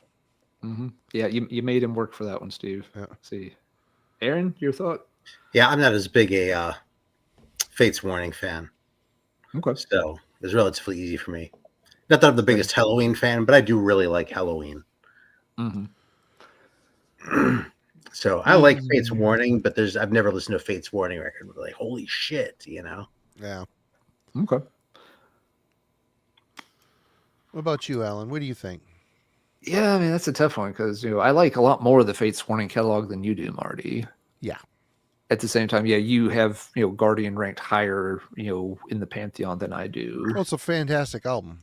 Oh, it is. Don't get me wrong. And I mean, the Fate's Warning, they're so talented of a band. I don't care about that level of prog. I don't care. Mm-hmm. They just went to a place I don't want to go, Mystical trad metal with some prog elements. I'm down with. A prog band? Nah. Yeah, no repressed emotions over that vocalist change whatsoever. No. Yeah. Yeah. At the end of the day, I would have to keep. I'm trying to think through. I would have to keep the Halloween catalog. Overall, it is there's one or two bumps in the road with Chameleon and such, but overall, it's an extremely enjoyable catalog. Fate's Warning has a few more ups and downs along the way. They have a couple of my favorite albums of all time in there, but so do Halloween. Yeah, the more I think about it, it is harder. the Fates Warning catalog doesn't really have that many bumps in the road. There are some albums that I just never circle back to. But yeah, I'll keep the Halloween catalog. But yeah, it's a tougher choice than I thought it would be at first glance. So well played, Steve. Well played. Well played. Making us think there for sure.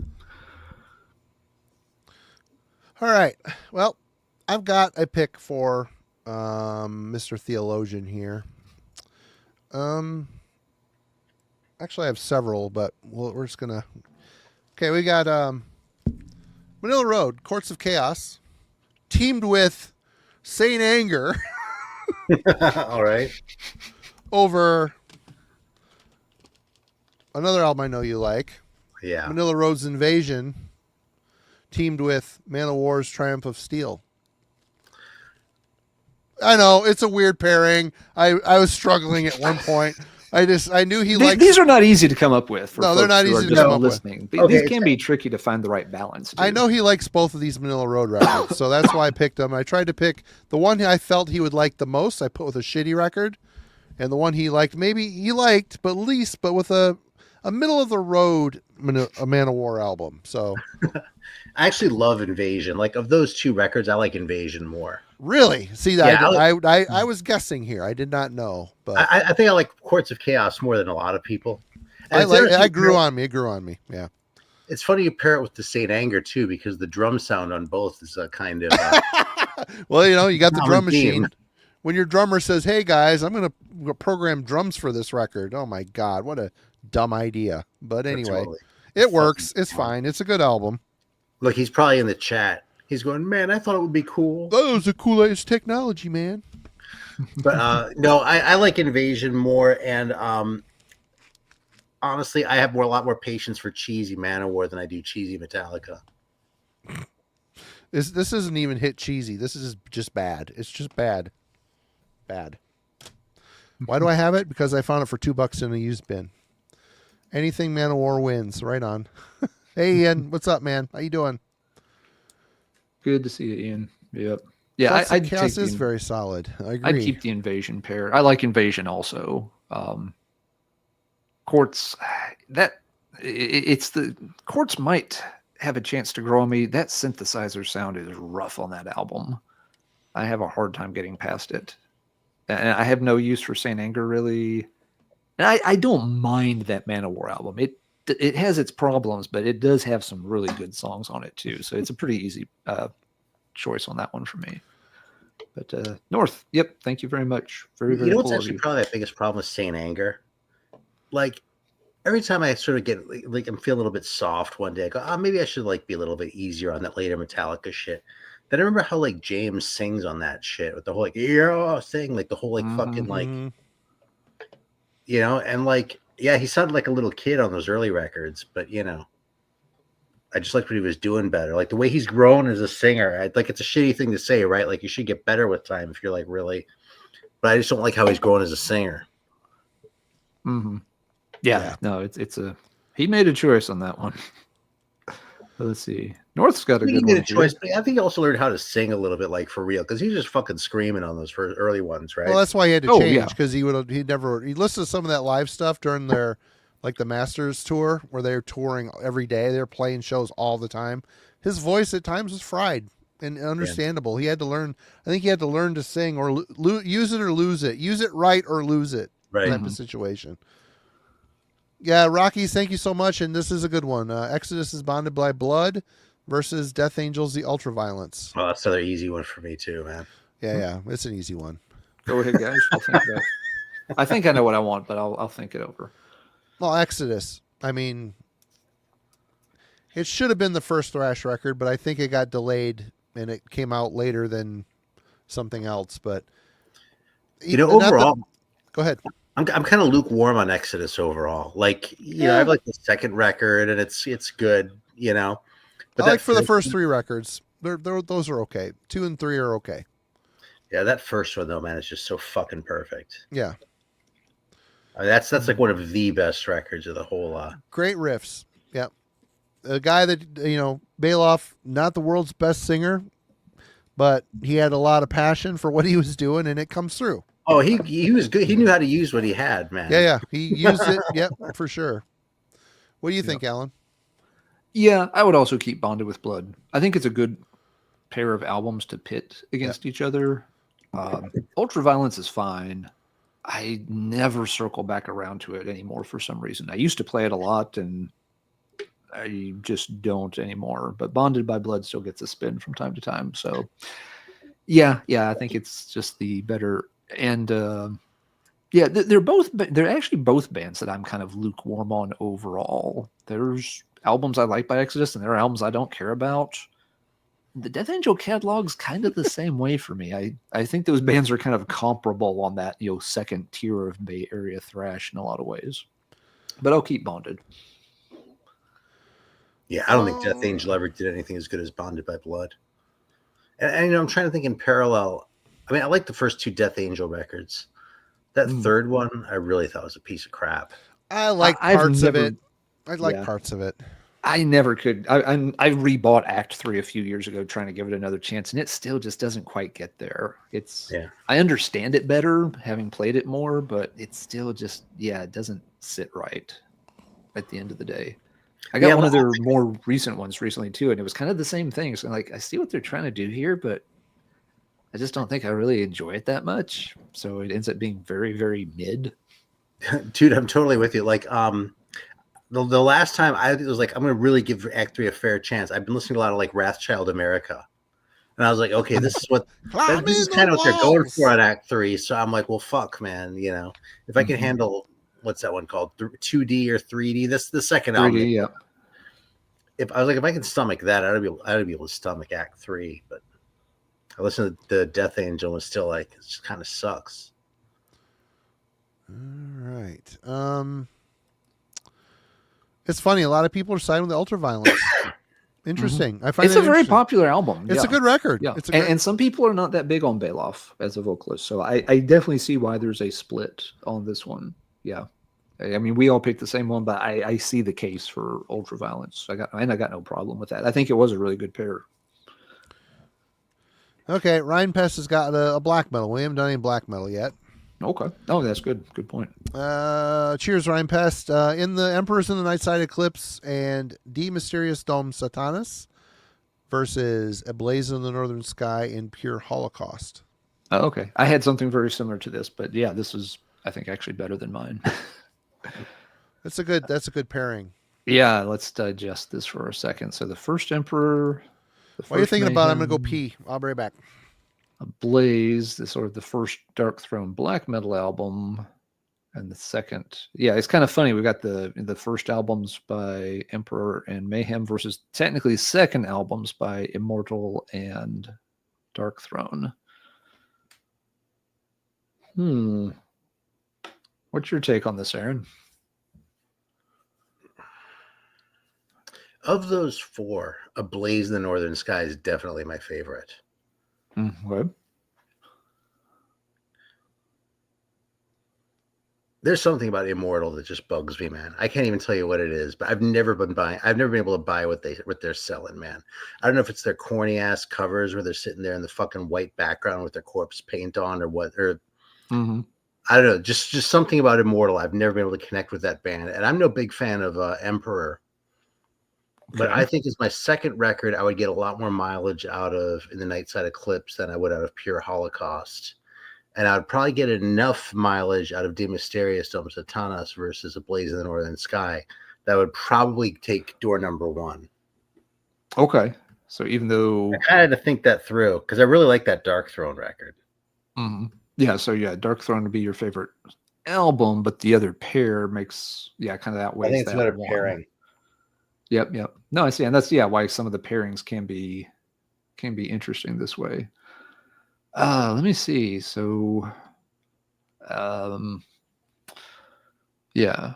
I like that particular Immortal album a lot. Pure Holocaust is also awesome. The Dark Throne album I just don't really listen to that much. Day Mysteries, kind of a classic. Emperor, kind of a classic. I think I also take the first pair, but my reasoning's different than Aaron's. I think the first pair, both albums are ones that, I'm going to get a lot of mileage out of. With the second pairing, I love Pure Holocaust, but I just don't play that Dark Throne album much. You're like the opposite.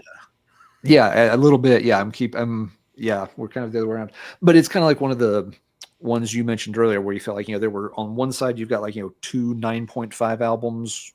And on the opposite side, you've got like a 9.5 plus an 8.5 or something. Yeah. So just a little difference on points. So I'll keep Day Mysteries plus Nightside, and I'll reap Blazing and Northern Sky and Pure Holocaust. And man, that sucks because I do like Pure Holocaust. I get what you're saying about Immortal, Aaron, and yeah, a lot of people have that kind of similar reaction to you. Yeah. And there are parts of their catalog that, but they seem to be pretty highly regarded, and it's not like Satyricon never did anything cheesy. Mm-hmm. But I don't know. For some reason, I could handle it with everyone. I mean, even Emperor. I really never liked Emperor, but for some reason, they just never sort of like got on my bad side the way Immortal somehow did. I think one issue with Immortal, I mean, even just all the memes aside, one thing that can make Immortal more irritating for people who don't like them is they've always stuck around. Emperor, if you don't like them, well, they only did 3 or 4 albums and they've been gone forever, except for the reunion stuff. So it's not like they've always been there annoying you. Immortal is always there. Right. They never took any kind of long hiatus. They didn't have members thrown in jail for 17 years. They just kind of carried on making albums like Dark Throne did. Yeah. So and they got better as they went. You can't avoid a Immortal to some extent. Yeah. But Marty, what's your Aaron and I have hashed this one out, but what's your take? What did you pick, Aaron? You went with Blaze and Pure Holocaust? No, you went with Emperor and Mayhem. Yeah, we both went with the first. Yeah, but of the 4, the one that I like the most is A Blaze in the Northern Sky. Yep. And for me, that's of the 4, that's the one I play the least. It's funny. I look at Blaze in the Northern Sky. I love that record. But if you compare it to Pure Holocaust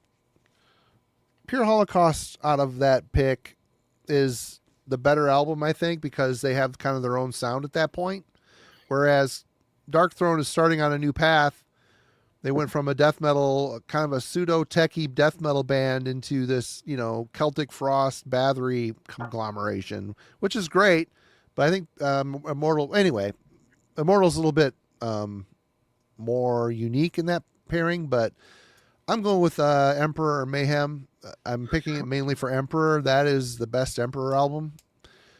Anthems is amazing. Don't get me wrong. I love that record. But Nightside is just the perfect mix of the early years with a little bit of a more sophisticated production. I really love the Wrath of the Tyrant. Is that the name of the demo? I'm suddenly having a brain fart. Hordane's Land. No, that's the Enslaved. Hordanis Land is the split with Enslaved. I think it's the other. Fuck. Damn my stupid old brain. I'm pretty sure you're right. Wrath of the Tyrant. I think it's. I think that's right. If it's not Wrath of the I love the Wrath of the Tyrant demo, but it's a little raw sounding, which is fine. But the songs are there.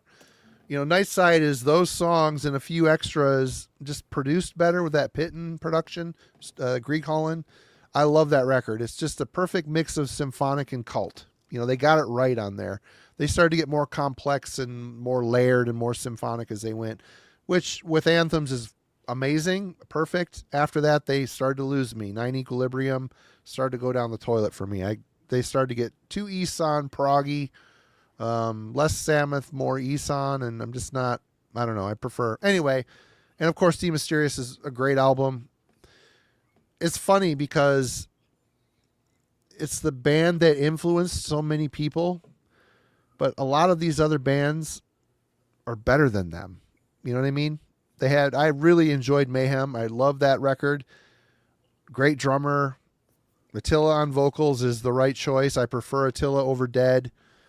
Dead was just the more traditional black metal screamer. Attila is a Skinny Puppy guy. He sounded like Ogre from Skinny Puppy.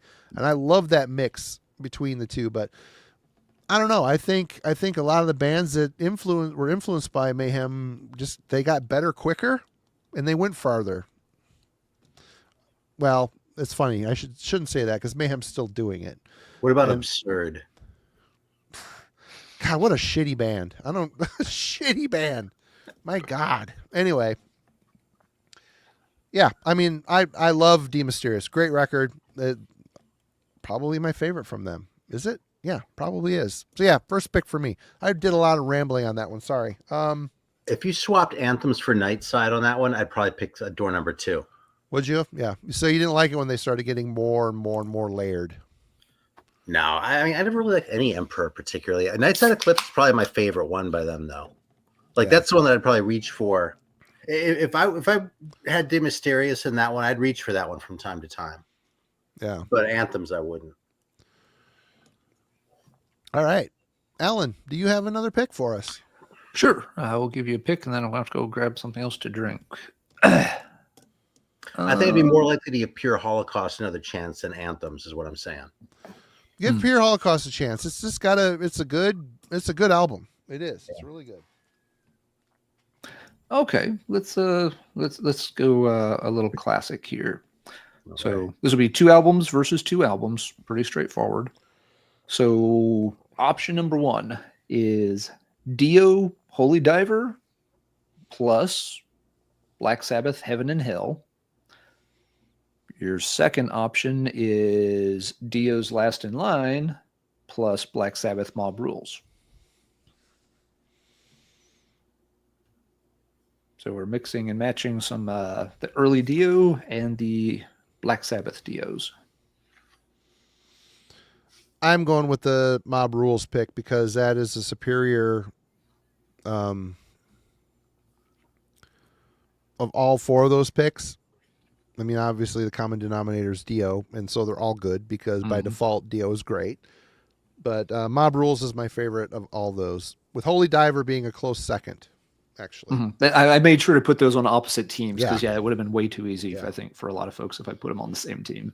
Yeah. But you want the Mob Rules and Last in Line. I can't get rid of Mob Rules. That's too good of a record. Okay. Yeah, I probably like Heaven and Hell a little more than Mob Rules. I like Mob Rules a lot, but yeah. A lot of folks do, and that's fair. Yeah. I have a pairing in here with Heaven and Hell and Mob Rules as well.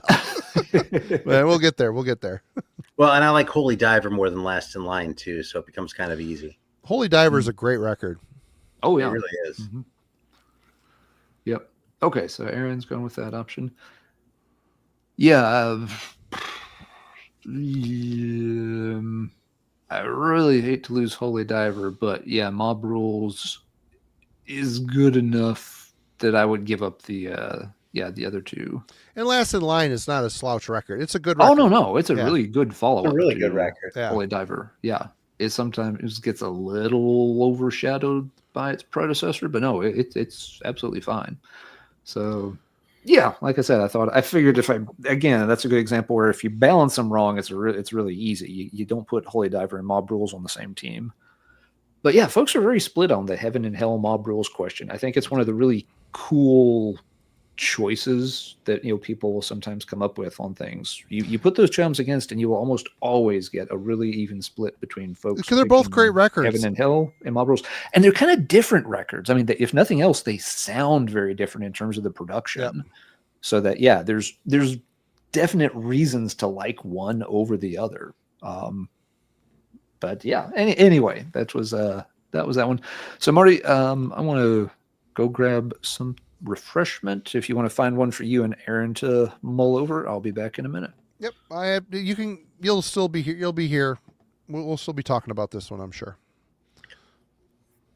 All right, we've got. I know you're a Venom fan, so you got Venom's Black Metal. This is a pairing, and Merciful Fate's Melissa are on one team. And on the other team, do I have this right? You've got Venom's Possessed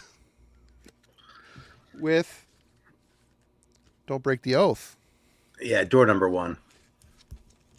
No hesitation. I mean, because Don't Break the Oath is a better album than Melissa.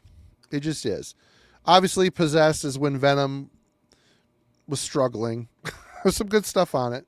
Yeah. But they're still struggling on it. I probably have to agree that Don't Break the Oath is a better album, as it were. But I probably like Melissa just as much. And I don't like Possessed anywhere near as much as Black Metal. I thought you were going to say Welcome to Hell and Don't Break the Oath, because that'd be tough, but I'd probably have to go with Welcome to Hell and Don't Break the Oath. Man, if Melissa did not have Satan's Fall on it, it would be a perfect record. It's funny. I don't mind Satan's Fall. It's just like 4 song clips crammed together. They were trying to write a long song. They jammed a bunch of shit that didn't fit together, and they just do all this kooky shit to connect all these parts. I mean, I like all elements of the song, but I don't like all these elements of the song on the same song. It just, but I mean, God. It's like they kind of did the same thing with The Oath too, but with The Oath, they sort of figured out how to like use themes to sort of make the thing cohere. Yeah. Whereas with Satan's Fall, it's all just stuck together. You're totally right. Yeah. But Black Funeral at the Sound of the Demon Bell, what a great song on Melissa. Holy shit. I mean, it's an absolute, they're both classics. I don't know what I would pick here. I guess I have to choose, don't I? I can't really get rid of Don't Break the Oath. I would have to keep Don't Break the Oath. Did you I think you saw them, Alan. What would you pick? It was Black Metal and Melissa up against Possess and Don't Break the Oath. I keep Don't Break the Oath, and I give Possess to my 10-year-old and let him scribble all over. No, you have to listen to it once a week for the rest of your life. That's the way that this works now. Simon, that rule is still hung up in committee. Simon introduced it after the deadline for ballot nominations. But bottom line, the first pair is, of course, really good, but Don't Break the Oath trumps both those albums. So you don't even have to throw, whether you throw in Possessed or not, it doesn't make any difference in the equation. Yeah. All right. Well, let's see if I can find on the Discord here. So they would do a lot of talking because they were all like trying to answer the questions too.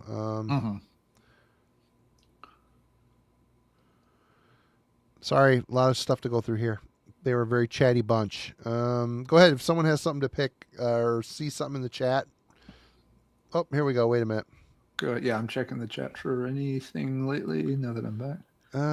These are ones we've already kind of done. That one there.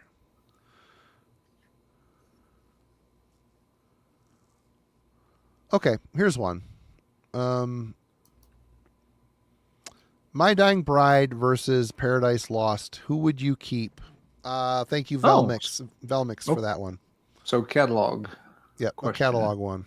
Okay. My Dying Bride versus Paradise Lost. Oh, okay. Interesting. Those are big catalogs. It takes a moment to think through those. And there's some weird twists and turns in both of them. Yes, there are. Yeah. Yeah. Well, I've never given My Dying Bride a fair chance because I've always hated them because of the name.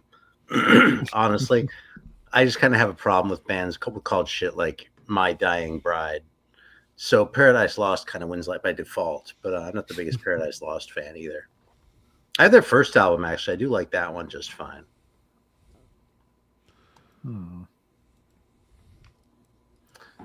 But yeah, it looks like I've had a whole bunch of them. And no My Dying Bride. Boy, a lot of people are... Fucking My Dying Bride. What a fucking corny ass name, dude. Just do it before she's dead, otherwise it becomes necrophilia. Yeah. My Dying Bride. I think they're so goddamn smart. We've really hit a nerve with Aaron on this one. That's interesting. I hate band names like that. I really do. or any band with too many words in the name, I won't listen to. Oh, boy. If it wasn't for the first EP of My Dying Bride, the first full length, and parts of the third album, I would say My Dying Bride. But I really enjoy the early Paradise Lost. And I even like it when they went more poppy goth rock, like on Draconian Times and 1 Second. That's like a pop record. A dark pop record, and I don't hate it. I'm gonna have to pick Paradise Lost because there's some stuff in the My Dying Bride catalog that Aaron's voice gets really whiny and bitchy sounding, and I don't care for that. I just, I spilled wine on my white frilly shirt type shit. Yeah, I hate Whatever. that kind I of hate shit. that crap. Yeah. Yeah. Let's see. Dumbass violin and My Dying Bride. Ugh. I like it in the first half. It can work. It can work. Anyway. Yeah, the whiny singing is for me. Well, you know, gotta be good at something, right, Mark? Yeah. I hate whiny singing, man. Fucking I would hate keep the Paradise Lost catalog, but for a different reason. I like most of the My Dying Bride catalog. They're pretty consistent. Early on, yes, they changed a lot, but then by like the end of the 90s, early 2000s, they kind of settled in on their sound, and they kind of stayed there, and they do it well. The Paradise Lost catalog, I don't know the ins and outs of completely. There are chunks of it I know really well. There are chunks of it I'm rusty on, and there are some I've never heard. I tend to find stuff from all the different eras that I like, though. You know, there are some albums I'm not as keen on, but I'm going to keep the Paradise Lost one because actually I get to explore a lot more unknown stuff in there, and there's going to be a lot more twists and turns and unexpected things, some of which probably will not pan out well for me, but some of which I will enjoy. My Dying Bride, there's not much left for me to explore. And again, they're very consistent. Any album from the past 25 years, you kind of know what you're getting before you even hit play. So I think I'll get a lot more mileage and, have some fun surprises along the way, exploring the rest of Paradise Lost. There's a chunk of Paradise Lost there in like the the late 2000s, early 2010s that, I'm still really, really not familiar with. So I'll keep Paradise Lost for the fun exploration aspect of it. And over the very, again, I like them, but My Dying Bride's, pretty predictable. So keeping that whole catalog forever, I'm not going to get as much mileage from. All right. You have another one? Oh, wait a minute. Simon's coming in. Pick Sepultura's first 4 releases versus Sodom's first 4 releases includes the first EP from each band. Okay, so that's going to be In the Sign of Evil and Obsessed by Cruelty and Persecution Mania and Agent Orange on one side. Yep. Because it was the EP plus the first 3 albums, right? Yeah. What about the Experts of Sodomy 12-inch? Yeah, Simon, what about that? I think that's what he was having the first. No, wait. Experts of Sodomy isn't their first, is it? No. In the Sign of Evil would be the EP. But I think it's after. So on the Sepultura side, then it's everything up through Beneath the Remains. So you've got Beneath the Remains, Schizophrenia, Morbid Visions, and what am I forgetting? Bestial Devastation. Bestial Devastation. That's a good question, Simon. I like this question. I don't know what I'm going to pick, but I like it. Yeah, Sodom for me. I like Sepultura, but I love Sodom.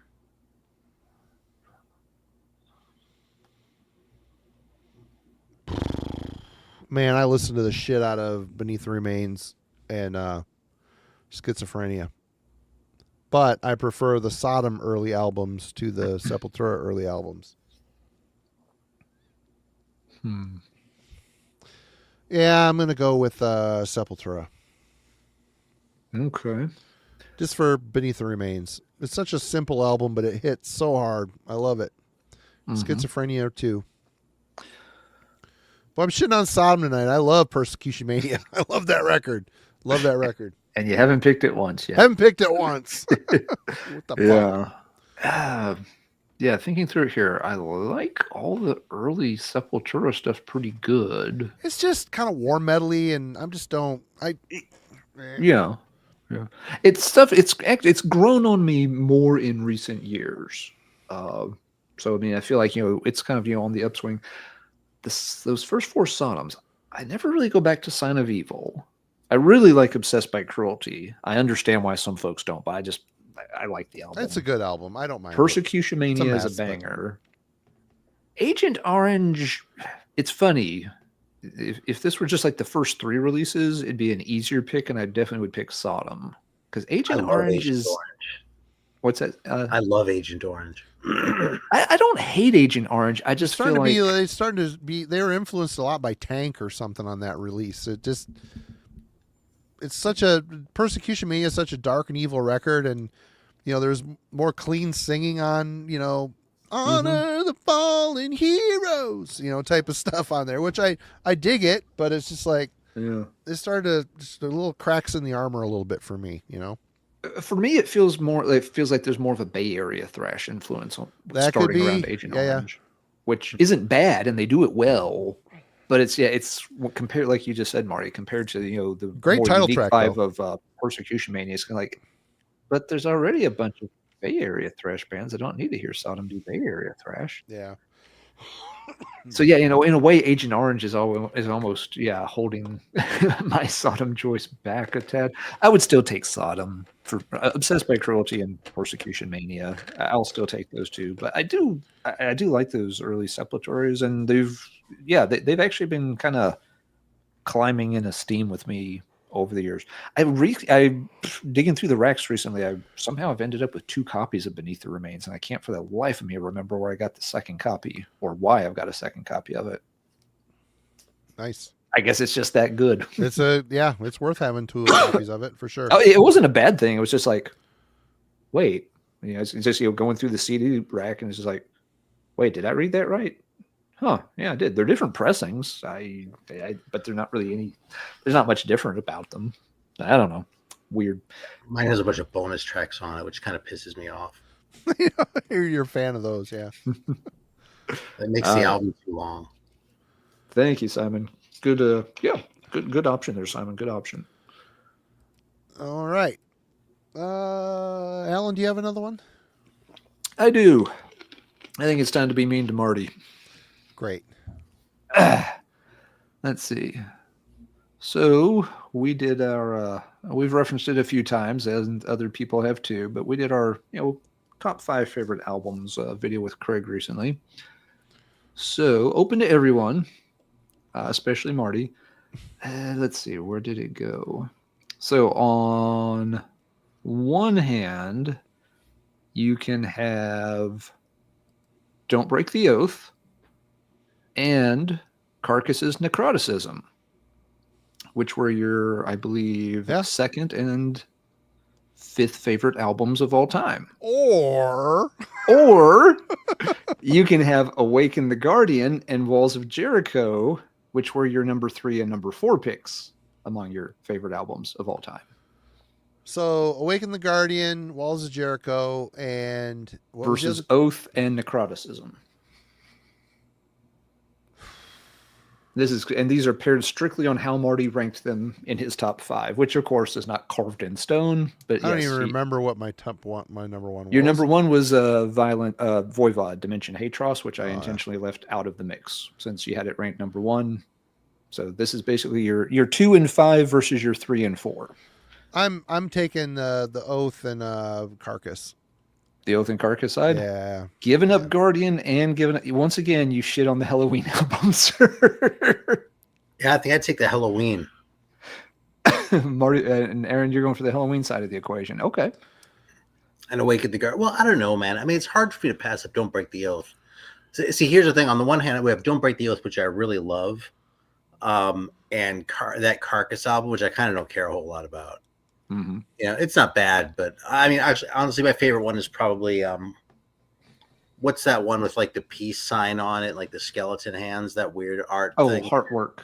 Heartwork. For some reason, that was a later one. Anyway, that's that. Yeah, I probably like that one more than like sort of the classic Carcass stuff. So if I'm looking at the Awaken the Guardian and Walls of Jericho.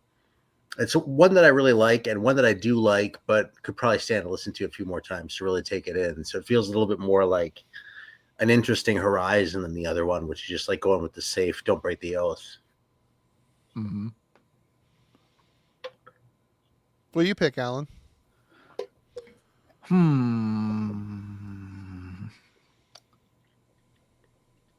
this one. Now this one, I think, here I keep the second pair, Awaken the Guardian and Walls of Jericho. Because, and this is another one of those just cases where it's going to win out slightly on points. Don't Break the Oath is probably my favorite of the 4 albums, if we were just picking one of them. But I like Necroticism a lot. It's probably almost certainly my favorite Carcass album. But out of these 4, it's definitely going to be, the 4th. It's going to be bringing up the rear in this particular pack. So it's, on the other side of the equation, you've got 2 Stone Cold classics. So again, it's kind of like there's a 9.5 and a 9.5 Yep. versus a 10 and a 9. It really comes out close. But yeah, I would have to let go of Don't Break the Oath. Might have to mail it to somebody. You never know. And and Necroticism to keep Awaken the Guardian and keep Walls of Jericho. All right. Okay. Well, I've got a pick here. Another pairing. How am I doing this? Doing it this way. All right. We've got, God, this is so good. Down Among the Dead Men by the Lord Weird Slough Feg.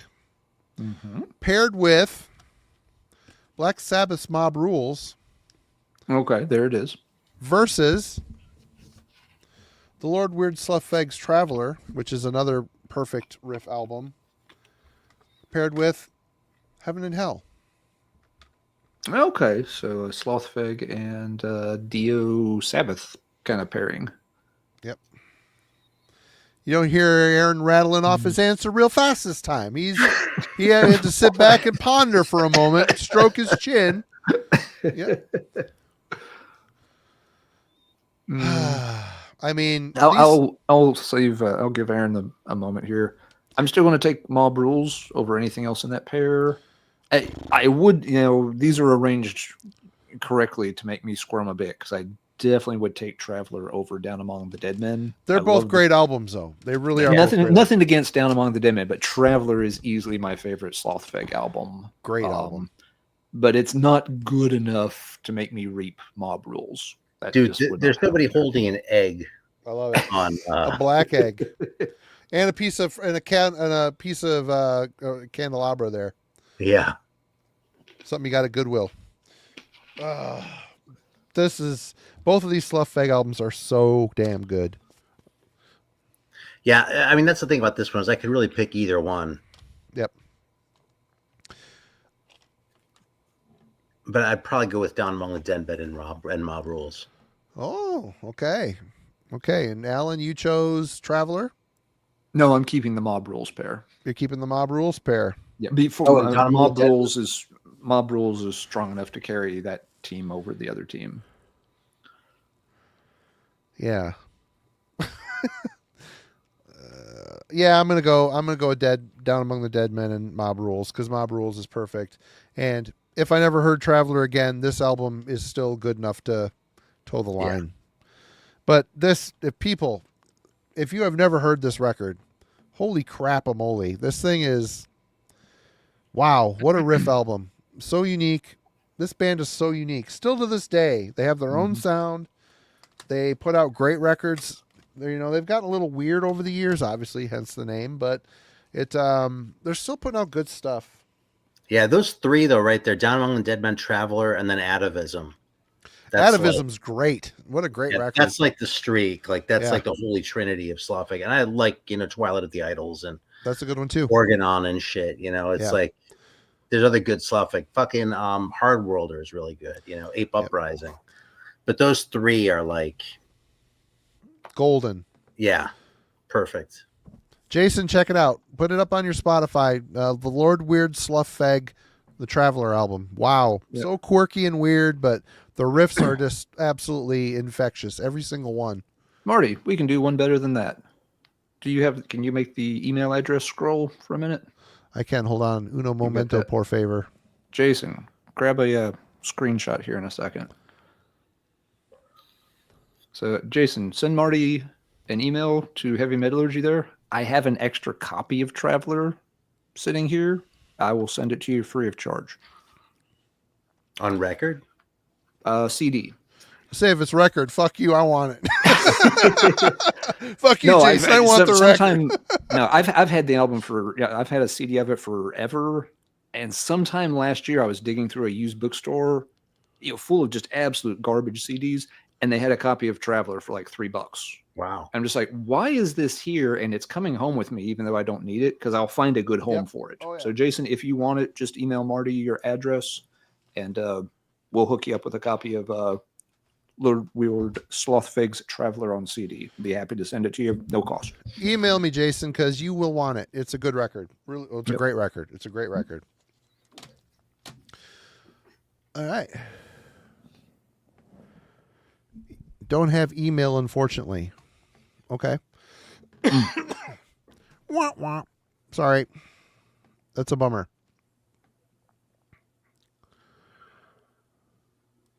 Anybody else need a copy of Traveler?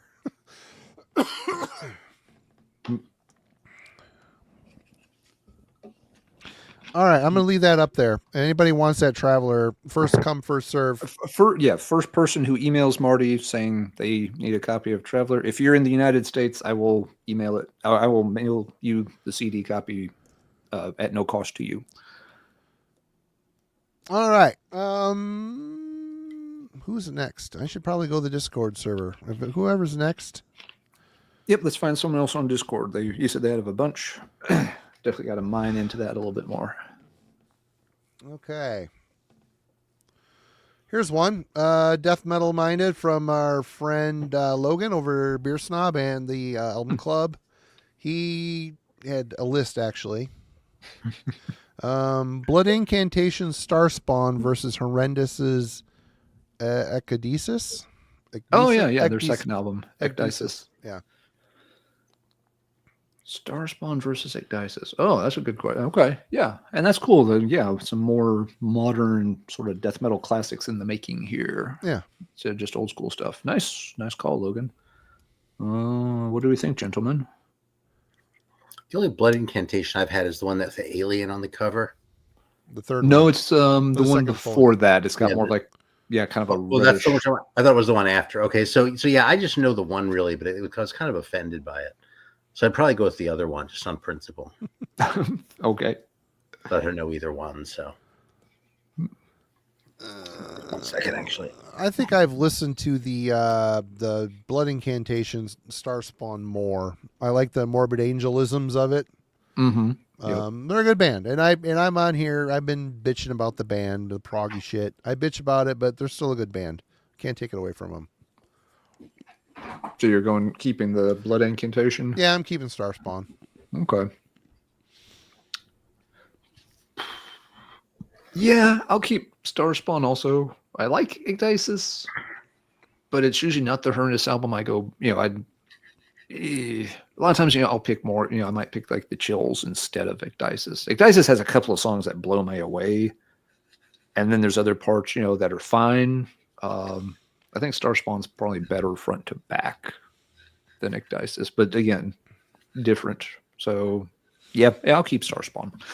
Yep, good choice. Is good pairing there, Logan. Thank you. Did he have some more on his list that you wanted to call? Dead Congregations, Grave of the Archangels versus Funebrarum's Asleep of Morbid Dreams. I don't know either one. I don't know the Funebrarum at all, and I barely know the Dead Congregation. So, Marty, this one's all you. Oh, that's a good pick, actually. Man,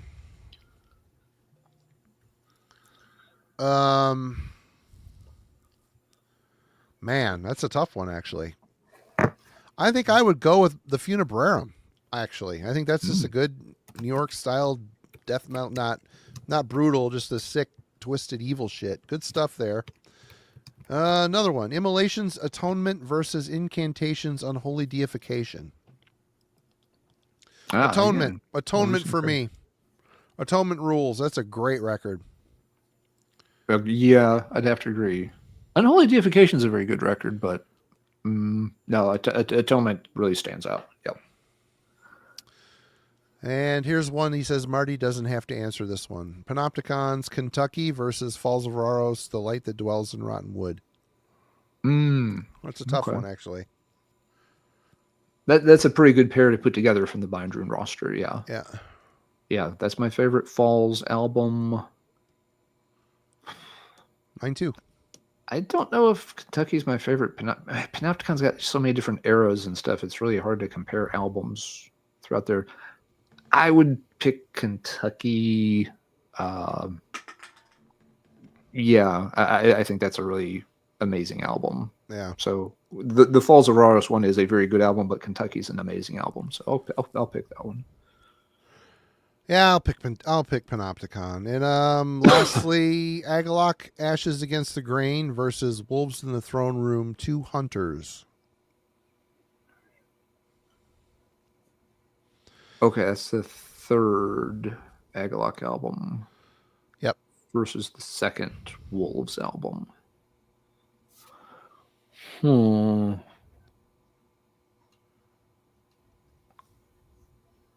My knee-jerk response was to say Ashes Against the Grain, but I did replay Two Hunters for the first time in years, not that long ago, and yeah, I really was reminded how much I liked it. Let me look at the track list on those. Somebody buy me a moment. My knee-jerk reaction is to say Agalok because I don't like bands with so many words in the names. Like fuck off, Wolves in the Throne. Jesus. Yeah, that's probably one of my favorite Agalok records, so I would have to go with that. Hey, what's up? Yeah, I think it's a bit underrated in the Agalok catalog. I mean, they're all good. That's the last one of theirs I really liked a lot. Yeah, after that, I like there's Spotty. Yeah. I like Marrow a lot too, but yeah, people usually gravitate towards the first two the most, and sometimes Ashes doesn't get mentioned as much as it should. Yeah, I got to pick. I'm looking at the track list now, and like, yep, got to go with Ashes Against the Grain. But yeah, Two Hunters is really cool. All right. Well, there's more in the Discord, but Alan, do you have something? I'm sure I can find something over here on the list. Oh, wait a minute. Ian just came in with one here. Oh, yeah. Go ahead with Ian's then. Hellstar's Nosferatu versus Liege Lord's Master Control. Make Ian go away. He's not allowed to play. Master Control. Stood up for you, Ian, man. Yeah, we just did a Master Control album club. So I don't think I've ever heard Hellstar's Nosferatu.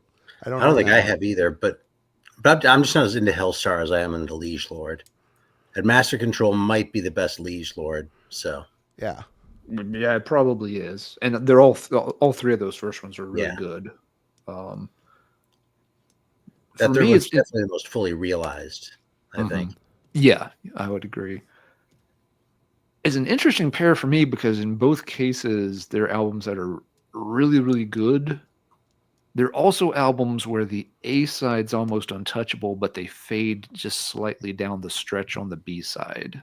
Not that they get bad or anything, but that I don't find myself quite as, locked in on some of the tracks on the B-sides. Because, Nosferatu's, the A-side is, the actual... It's basically half a concept album where the first half is their adaptation of Bram Stoker's Dracula, and then you get a few random songs after it. So you're like locked in on the A side. Would you say you're out in the cold on the B side?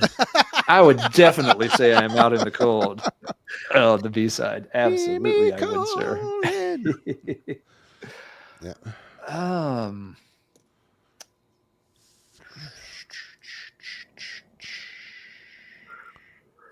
Man, there's other good Hellstar albums, but the first half of Nosferatu is really damn good.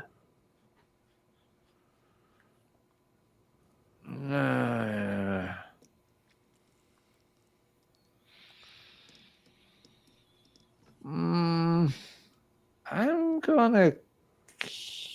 Yeah, damn. Yeah. That is a hard... Darn it, Ian.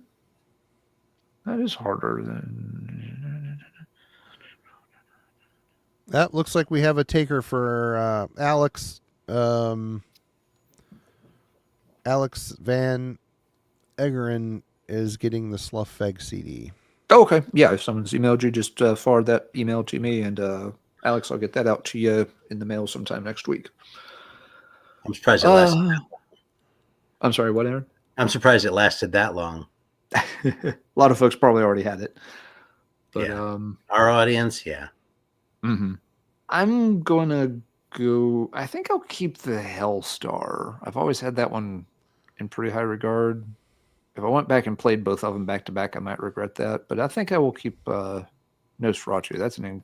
It's the last really amazing Hellstar album, at least for a while. After that, there's some weirdness in the 90s, and I don't know all the later stuff, but yeah, Nosferatu is really, really good, kind of classic power speed metal.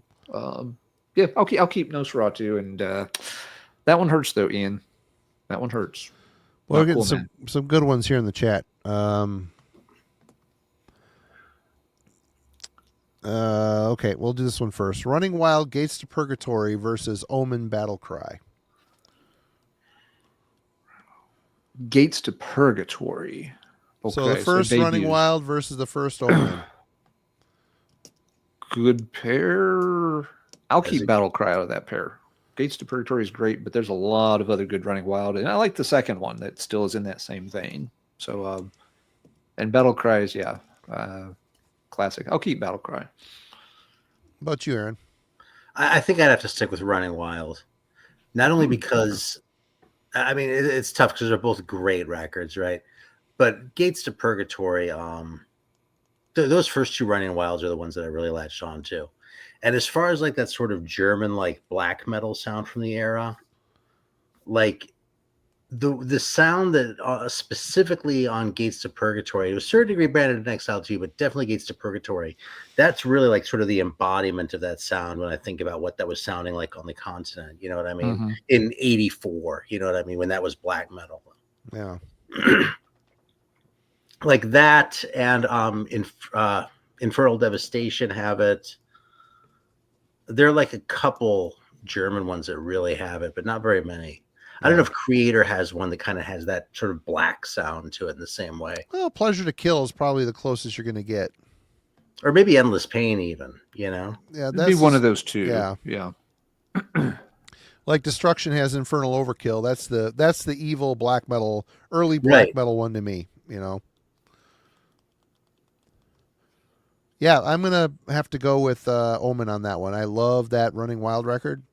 Spun it a million times, but yeah, I'm going with Omen on that one. And this one I did see in the chat earlier, and it went by, and I didn't pick it. Someone early on chose Incantations Onward to Golgotha versus Immolation's Dawn of Possession. Debut from two classics. Yeah, I think I'm going with Incantation on that one. That's a tough one. Yeah. Yeah, if it was up against anything else, though, Immolation, I could see Immolation taking away a lot of those. Yeah. I don't know the Immolation debut very well, sad to say, so it's really good. But yeah, I would go with the Incantation one. For whatever reason, Dawn of Possession is one I've skipped and kind of then pick up the Immolation catalog starting on album 2. So I still got to get back to the debut. It is a gap in my metal knowledge, I can admit it. It is a great record. It sounds better than the Incantation, but there's something about that Incantation that's just very evil sounding. Yeah. It just sort of like that sounds like the cover looks, and that's fucked up and evil. Yeah, it's a twisted, weird ass. Yeah. Mm-hmm. I saw Running Wild open for Celtic Frost and Voivod, and the whole crew were booing them. My 16-year-old self was shocked. Yeah, that's a shame. I think didn't Running Wild not finish that tour? Didn't they bail out on that tour because they were not getting received well? I think Noise may have called them home at some point and just took them off the bill because it was just not a good lineup for them. I don't think they've been back, have they? They may not have actually. Running Wild really did stick to Europe and some of Asia from that point forward. Well, so did like Gamma Ray and other bands. Halloween for the longest time didn't come back over here. Yep. I mean, it was very expensive for those bands to come over here. I mean, we're not talking bands that were getting to sell $200 tickets in giant arenas or anything. So the cost was very real. And yeah, with a couple of, early misfires like that Running Wild tour, you kind of understand why some of them didn't want to, sink that much money into coming over here to tour where it seemed like things were stacked against them. Yeah. But all right, Alan, yeah. you have another one for us? Oh, I'm sorry. Go ahead. I was just saying, did you have any other? Did you have some stuff highlighted here in the chat? I've got some more stuff. Okay. Well, go ahead and pull another one of those if you want to. Unless Aaron's got one he wants to do. Mark of the Wolf. Gonna try again. Cyanide, Death, Doom, Destruction versus the Master Self-Titled. Yeah, I think you had this one up earlier and we missed it. This might be a hot take, but I've never been a Master fan. I've tried. It was a little too, I don't know. Cyanide, Scott's in the chat. I'm not, greasing your biscuits here. I'm just always just a sicker, doomy death push to it. Really good, solid, not reinventing the wheel, just a solid band. Master, I don't know, it just bored me. I don't know what it was. I'm with you, man. Whereas Cyanide was almost like the opposite for me. I was on a big death metal kick when I got into them. So hearing that whole sort of like death doom thing that they had going on was just sort of like it's like this whole new twist on. It's like I didn't know death doom was a thing before, but it was just it felt like a new twist on it when I was listening to a lot of shit like Incantation and that, and I was like, oh fuck, this is really good, Yeah. Yep.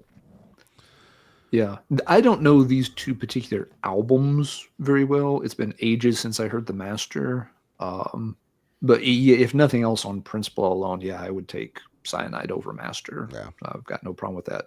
I dig, especially the early Cyanide stuff. Like Aaron said, their Death Doom style was good. And like you said, Marty, it's not like it was, reinventing anything. It was just doing it really damn good. Yeah. Maze of Torment for Alan. Manila Road discography versus the Running Wild discography. I think I know the answer to this one. The Running Wild discography. Yeah, I'd have Manila Road's out in the cold one more time. Hear them calling. Yeah. Running Wild, just for those who, don't know my Running Wild fandom, you start with Gates of Purgatory in, what is that, 84? I think it's and 84. Running Wild doesn't make an album that I do not consider fantastic until you get to about 1999 or 2001. They have like a 16-year run of albums that I would give 2 thumbs up every single time to. You're just not going to beat that for almost any band in terms of that, and that covers around 11 albums. Studio albums. So yeah, any catalog stacked against that is going to have a hard go of it. There are some that could make you wonder. And Manila Road's a good choice, but like I said earlier, for me, Manila Road's all about this one short section of essential albums. The rest of the catalog is fine, but it's not going to overcome a band that put out 11 straight bangers. You have a preference in this one, Aaron? Manila Road versus Running Wild? Mm-hmm. Oh, Manila Road. I would think Aaron would want that one. Man, this is a tough one. I got to side with Running Wild.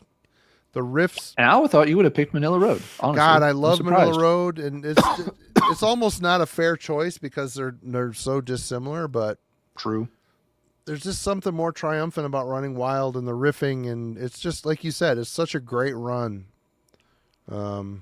Yeah, it's a tough one. Yeah, exactly. Black Hand In, Pile of Skulls, and Death or Glory Alone. Oh yeah, that run of Running Wild from late 80s all the way through the 90s, essentially. That stuff's just pure gold. Yeah, because they're pirates. The delay bomb joke. All right. Yeah. Did you have one, Alan? I do have one. I can break one out here. Let's do a Bay Area West Coast thrash mashup. So let me make sure I got this set the way I want. That and that versus that and that. Yeah, okay. Let's try it this way. So on one side of the equation, you have Testament, the Legacy, and we're going to pair that with Master of Puppets. So Testament plus Metallica. Okay. On the other side of the equation, you get Slayer, Hell Awaits, and Megadeth, Killing Is My Business and Business Is Good. So it'll be Slayer and Megadeth versus Testament and Metallica. Not quite a big four thrash one, but big four West Coast, I think would be fair to say. Well, y'all think I'm just going to repeat it for anybody who might have missed it who is listening. Testament the Legacy and Metallica's Master of Puppets. That's one team. Versus the other team, which is Slayer's Hell Awaits and Megadeth's debut, Killing Is My Business and Business Is Good. Well, the big argument here is, I mean, riff for riff, I mean, is Killing Is My Business? Oh, Killing Is My Business. I was thinking Peace Sells for some reason. Nope. So it's Killing Is My Business and what? Killing Is My Business and Hell Awaits. Oh. I love Killing Is My Business. It's rough around the edges, and I like that. I love the drum production. It's live sounding.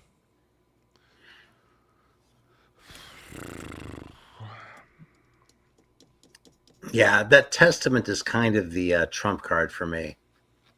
Legacy's a great record. Yeah, if it were any other Testament, it wouldn't do that. But if you're invoking the Legacy, I mean, that's, that record is just godly. And, I can hang with Master of Puppets all day long, even though I reaped them earlier. Yeah. The chat is pretty torn on this one. I think the Testament pair has a little more support, but I love that Slayer record, but I prefer the first and the third. I just do. I love that Megadeth record, but Aaron's right. The Legacy is a great record. That's the best, sadly, the best Testament record.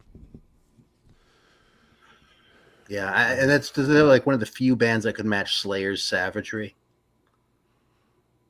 What's that?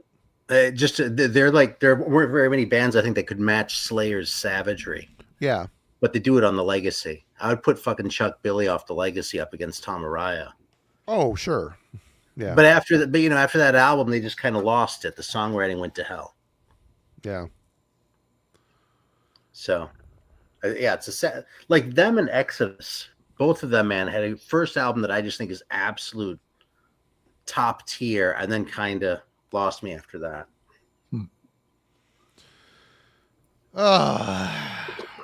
I want to pick the Megadeth one because I love Killing Is My Business.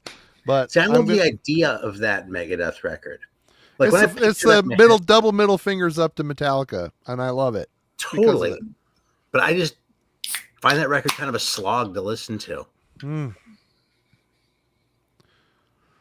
I've got to go with the Testament pairing. What do you think, Alan? I would go with the Testament pairing. Legacy and Master of Puppets. And again, it's no shade being thrown at the other pair. But yeah, the Legacy has grown on me a lot over the years. It's one of those albums I was late to, and as such, I never quite had it on the same tier as other things. But no, it deserves all the accolades for sure. Killing Is My Business is, it's fine, but it's not my favorite Megadeth. So I would go. I'm okay with the Metallica Testament side of the equation for me. Okay. Okay, I've got one for the class here. We're doing the first album and the second album by both of these bands. Both of these bands share a member. So we're looking at Agent Steel's Skeptic's Apocalypse, paired with Holy Terror's Terror and Submission. I'm sorry, Marty, can you start over? I saw a really interesting one in the chat, so I got distracted for a second. Skeptic's Apocalypse by Agent Steel, paired with Terror and Submission by Holy Terror. Both bands have Kirk Holdfelt on guitar. Mm-hmm. To the second album, Unstoppable Force, paired with Mind Wars by Holy Terror. I see what you did there. Yeah. This is a hard pick, actually. This one's very easy for me because I prefer. Yeah, I know you prefer. Yeah. You Skeptics and Terror and Submission. I prefer the debut for both those bands, not by much. With Holy Terror, it's a fair fight, but for me, I definitely take the debuts over the sophomores. I'm not really deep enough on either of those bands to like really sort of like do the side by side comparisons. And actually, I feel like a total noob when it comes to Holy Terror, especially. But I'd probably take Mind Wars with Unstoppable Force. Yeah. I mean, Unstoppable Force doesn't suck. It's not as good as Skeptics, but it's still a great album. Mm-hmm. So you're going with Mind Wars and Unstoppable Force? Yeah, I think so. I thought Mind Wars was an easier record to relate to than Terror and Submission. Yeah, they're both really good, though. Yeah, they're both really good. To me, Mind Wars takes the cake here, and it's a close second. It's a close. Skeptics Apocalypse is a close second to Mind Wars, in my opinion. You both have great singers. You got great speed metal on both of these. Oh yeah. Yeah. Side A for the Skeptics Gods. is Oh my God, what a untouchable. Great fucking song that is. Yeah. I don't know.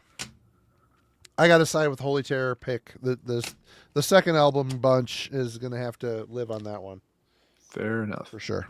Let's see. Here's a good one that this is what got me distracted a moment ago in the chat from Super Slay 96. Would you keep Metal Church's self-titled debut or Sanctuary's debut, Refuge Denied? That's a good pair. It is a good pair. What would I keep here? Metal Church for me. You're keeping the Metal Church debut? Easy. I like that Sanctuary a lot, but I'm late to it. Would you rather sit through a cover of Highway Star or a cover of White Rabbit? I would rather sit through a cover of the most cynical way to fucking. When you put it that way, they both sound horrible. I would rather sit through the Highway Star cover than the White Rabbit cover. Yeah, it's pretty easy. Yeah, I'm kind of late to Sanctuary too, but I do really like Refuge Denied. Like it is a great record, 100%. Yeah. But I wore out tapes of Metal Church, and I have the CD, I have the LP. At one point, I had it on all three formats. So, yeah, there's something really special about that first Metal Church record. I really love it. Yeah. Mm-hmm. Yeah. See, I'm not late to Refuge Denied. That's been hanging around here for a long time. Yeah. I knew about him when I saw him on that tour actually with oh cool with Megadeth at Flotsam and Jetsam and Testament. Yep. Wow. But yeah, I didn't think much of him at the time, and then I just sort of forgot about him, and then people in the community here were raving about him. So Refuge Denied showed up. In fact, Refuge Denied might be the last metal record that I bought at my local shop before the metal prices really spiked. It's kind of funny because it was $20, but like a year later, it probably would have been $50. Yeah. Yep. But anyway, it's a really good record. Yeah. And that cover of White Rabbit could be so much worse too. Like at least it wasn't We Built This City. Yeah. Say you don't know me. Oh my God. Yeah. Yeah. It's. What's a good question? My knee-jerk reaction is to keep the Metal Church, but I'm looking at the Sanctuary track list. The A side for the Sanctuary album is really loaded. Battle Angels, Termination Force, Die for My Sins is one of my favorite things that Warrell Dane ever sang on. That song is fucking amazing. I don't really mind the White Rabbit cover. That song has been covered too many times by too many bands, but I kind of like Warrell's take on it. He uses his voice pretty effectively on that one to give it, a really good atmosphere. I have always felt like the rest of side 2 on the Sanctuary album, it just sort of runs out of gas a little bit down the stretch. Man, those are some good songs on side A. The Metal Church album's got classics on it too, but it's probably a little stronger than this overall. I guess I'll keep the Metal Church. But now I want to go back and play the Sanctuary album before I repick. So, yeah. Why don't you go do that? We'll wait here. We'll see you in 40 minutes. Good call. So yeah, Super Slay. Thanks for the mention. That was an interesting one. Right on. All right, Marty. What else you got in us? It's past 11:30, but we got time for a few more. I got two more. Okay. I'll defer to Discord. Yeah, the Discord. Yeah, we haven't even touched. We should maybe go here. Wow. Okay. Sacramentum, Far Away from the Sun versus Unanimated Ancient God of Evil from Peter over at the Metal Vault. Sacramentum and Unanimated. Okay. I know what I would keep. Which one? I'd keep the Sacramentum. I like Unanimated, but yeah, the Sacramentum is really, really good. I agree. Sacramentum, Far Away from the Sun's a great album. What do you think, Aaron? I got distracted by the chat. What were we comparing again? I'm sorry. Sacramentum, Far Away from the Sun versus Unanimated's Ancient God of Evil. Yeah, I don't know either of those, man. Sorry, it's a lame answer, but No, it's fair. Yep. Another one from Peter. Camelot, The Fourth Legacy versus Symphony X, The Divine Wings of Tragedy. Oh, that's a cool pair for, more modern power metal. Fourth Legacy versus Divine Wings of Tragedy. Yeah. Definitely Fourth Legacy for me. Divine Wings is a pretty good Symphony X album, but there are ones I like better. Fourth Legacy is, that one's amazingly good. That's the album where Camelot really finds their sound and really gets locked in with Roy Collins. Was that the one with the bare butt cheeks on the cover? Lady walking up the stairs? Holding the sword up in one hand from pay. I had you very recommended gossamery looking stuff. That's one of the few I own, but you recommended it so highly I bought it. I had to pay like $25 for it. It was ridiculous. Yeah, that stinks. It's hard to find it cheap. Yep. I'd have to go with the Symphony X because I'm more familiar with it by that alone. That's fair. Yeah, if it was a different Symphony X, that would get closer. But Divine Wings I don't mind, but I think there are better ones in their catalog. And one more from Peter, which is a good pick. Ulver's Bergtot versus In the Woods, Heart of Ages. Bergtot and Heart of Ages. Oh, here's another good one. What was that one? Can you repeat that one again? Bergtot by Ulver versus In the Woods, Heart of Ages. Heart of the Ages.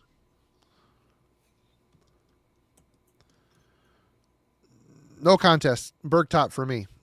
Love that record. Yeah. In the Woods is a cool band. Heart of the Ages is not really what I go to for In the Woods, though. So, I'd also keep the Ulver. I don't really know either band, but Ulver got a lot of hype, so maybe I would take this as the opportunity to give him a listen. Yeah. You would actually probably like the next one, Aaron. Ulver's Nathan's Magical versus Dark Throne Transylvanian Hunger.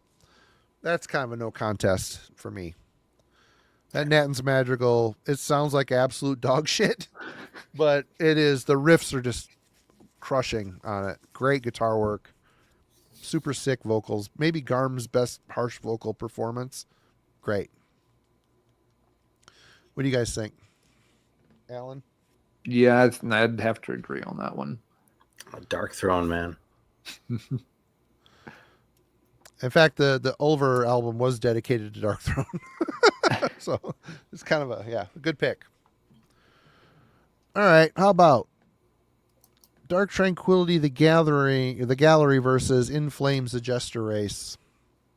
Gallery, Jester Race. Yeah, that's a natural pair. That's fair. Jester Race for me. I love that record. The riffs on it are so good. The songs are so good. The drum performance is a little blah, but the riffs are so good. It makes up for it. Any skin in that one, Aaron? No, I really don't know either one. It's both ones I want to hear one of these days, but I didn't make it to them. For me, Jester Race. I like Dark Tranquility's early output overall better than In Flames' output overall. But yeah, like if that was Mind's Eye versus Jester Race, I would take Mind's Eye. But Gallery, I have just a little step below Mind's Eye, and it's enough for Just Erase to sneak in between. All right. Okay, Alan, you got one? I might have another one, but let's get some more from the Discord. Those folks posted a whole bunch. You said I want to make sure we get a good representation for them. Okay, take me a second here. There's a lot of everybody comments on each one, and there's a bunch of. No worries. Understood. Yep.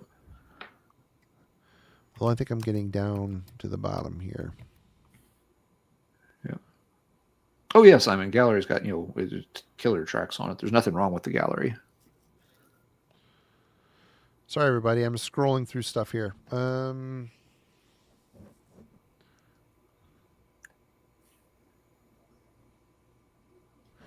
you got another one, go ahead in the chat. Pull it up while I'm still digging through this. All right. I'll look through the chat. You work on that one. Let's see. Is there anything that we passed over earlier? Yeah, I've got to hear Just Erase one of these days. People in the chat are saying that that's what I would have picked to buy over the Dark Tranquility, but mm-hmm. I think it sucks about records is right when you sort of get into the death metal era there, it gets hard to find shit, And it's hard to find shit cheaply. Yeah. Right. I mean, even the reissues are expensive. You know what I mean? Yeah. Okay, Keep a Reap by Frosty Daryl. All Keep right. a Reap. All covers done by Deceased or all covers done by Metallica?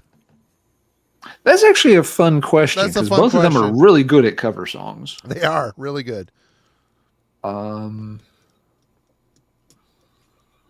kind of got to think for a minute what all they've done because I got to go with Deceased. So they've got such a wide. They do everything from punk to, thrash to death, and they're black metal. They cover a lot of ground, and they typically do a fantastic job on it. Yeah.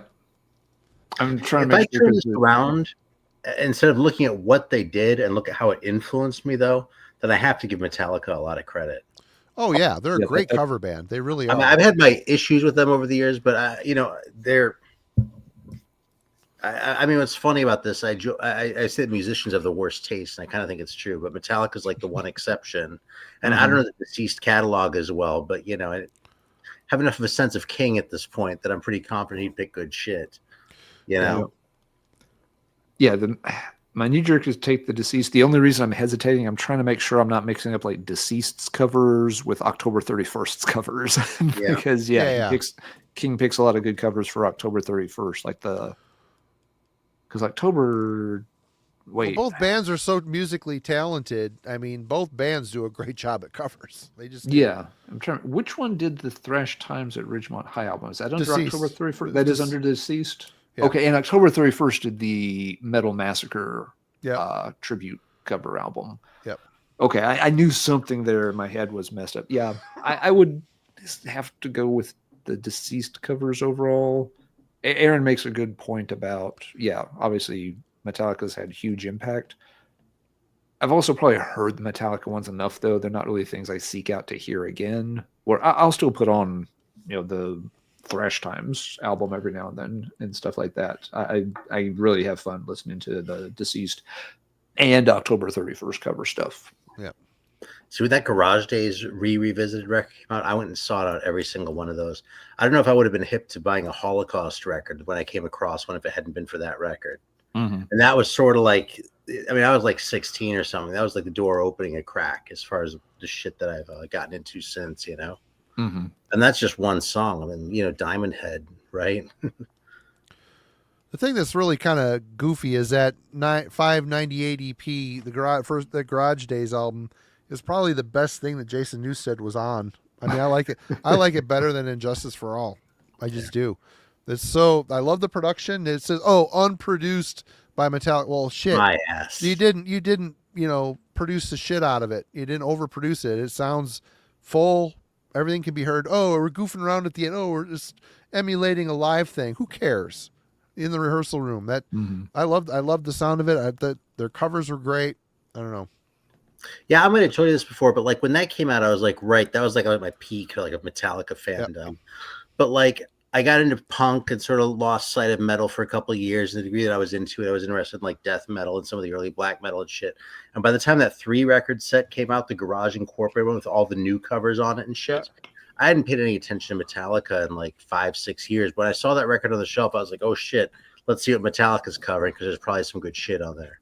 So I look at it and like, what are they doing? They're like doing like a Bob Seger song that's actually a good choice. You know, they did a nice job with it. They did a good job with it. Yeah, yeah. You know, it's like, oh, what else? The Anti-Nowhere League is kind of obvious. Now I'm just spacing, but the point is, there was like some shit that I knew, and there were a couple that I didn't know, and I was like, oh, I better go check those out because they're probably good if the guys from Metallica liked them, you know. Yeah. Even though I didn't give a shit about Metallica at the time, so. Goes to show like sort of my like ongoing like respect for their taste. Mm-hmm. I'm certainly capable of sitting here and shitting on Metallica for all sorts of reasons. But they're props I just got to give them. I'd say yes, and that they do really good on that. Yeah, there you go. That's a good choice.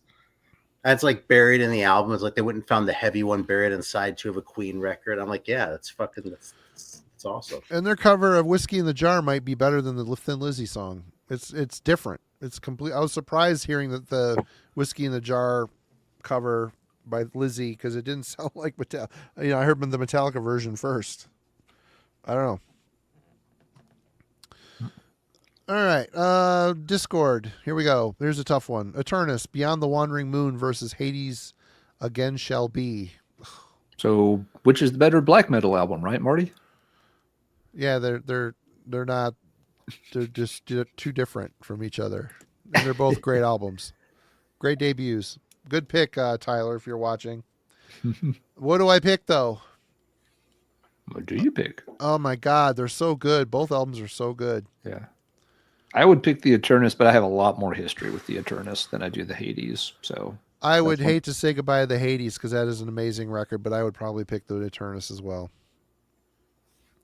Okay, Alex Witchfinder on the Discord. The 2 worst albums of all time by bands that at some point I love. Celtic Frost Prototype versus Metallica's Lou Reed's Lulu. Ugh.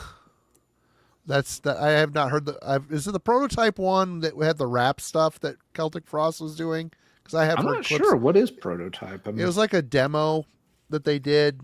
Was it the Apollyon Sun type stuff? No, it's rappy. It's really shitty. I haven't heard the Lou Reed's Lulu, so I can't comment on that one.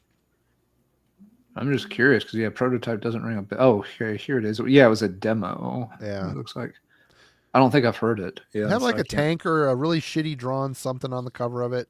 Yeah, some kind of weird military vehicle-y looking thing. Yep, you're right.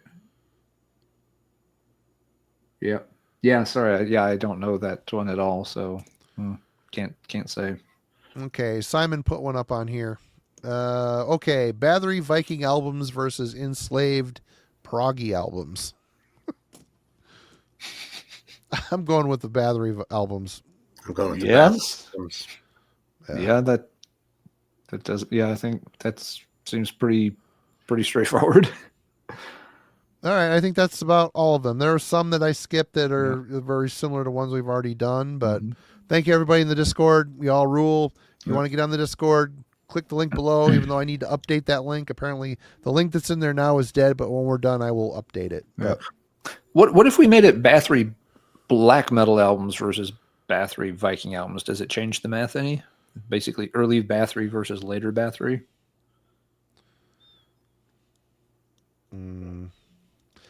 I don't think it's as sensible of a pairing because the Enslaved stuff is it's different styles, but it's basically which half of the Bathory catalog do you like better? Do you like it better when he's doing the the Venom worship, or when he's doing the Valhalla worship? I prefer the Valhalla Bathory, to be honest. I like the black metal. Yeah. Speaking of, that leads us into our next pick. Okay. All right, here you go. This is a pairing.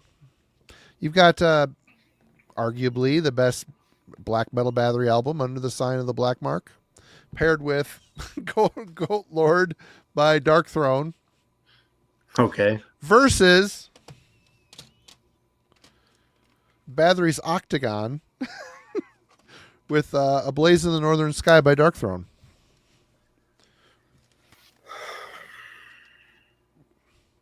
I mean, it's easy to say, oh, I'll just get rid of that. But, I mean, I try to put I don't know. I think I have to go with Under the Sign of the Black Mark. Yeah. Oh, boy. What is this? Oh, boy. Oops, sorry. Fucking go. Oh, yeah. Yeah. Oops. There's a pair. Yeah, there are votes for.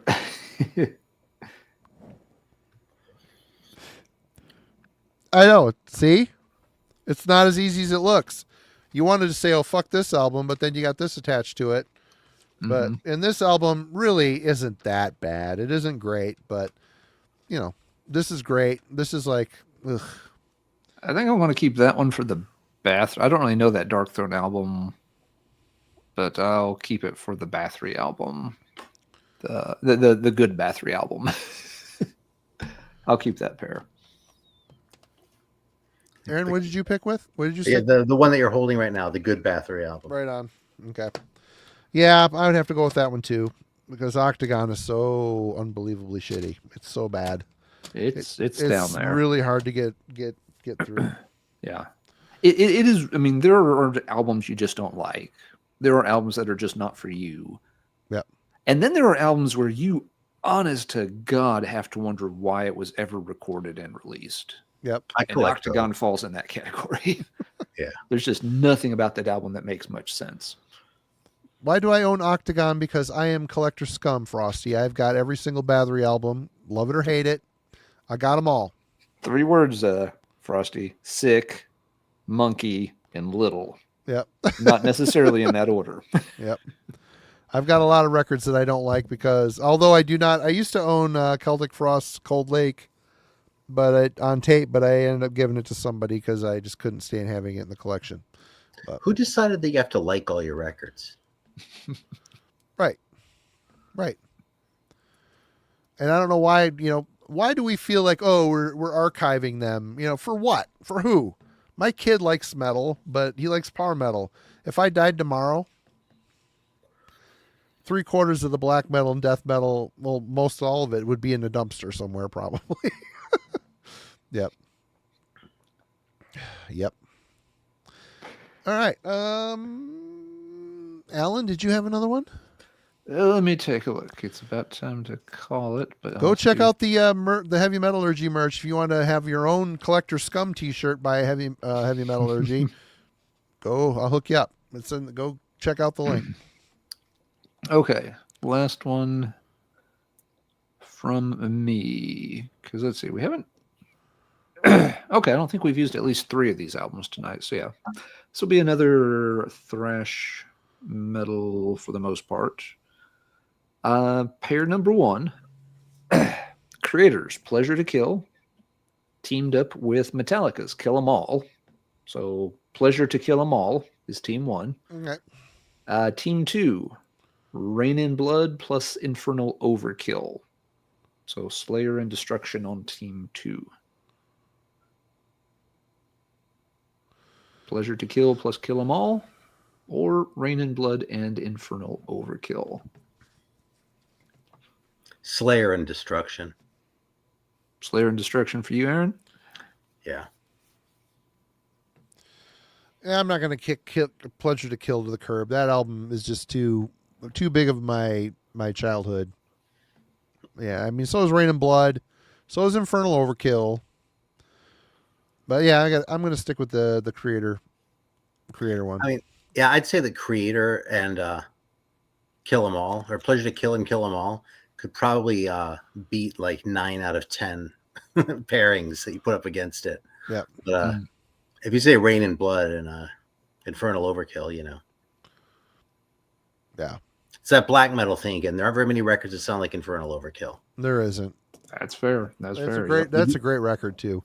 Yeah. I mean, Sentence of Death kind of sounded like it, but by Eternal Devastation, it was gone. I liked Eternal Devastation a lot, other than the sound of it's really shitty. It works for the album, but it does hinder it a bit. If it had the Infernal Overkill production, I think it would be a different beast. You know what I mean? I mean, that's the record that got me into them, so I don't want to shit on Eternal Devastation too much. That was like my entry point for Destruction. But yeah, Infernal Overkill is my favorite. Yeah. Good deal. Right. Good deal. What about you, Alan?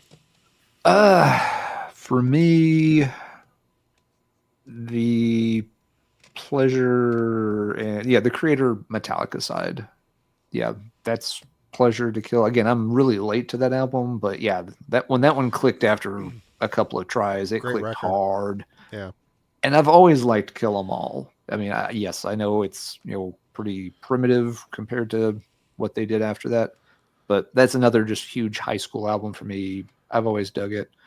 I've got nothing against Rain and Blood and Infernal Overkill's, top notch Destruction stuff. But the Team Kill is just a little too stacked for me in this pairing. Yeah, 100%.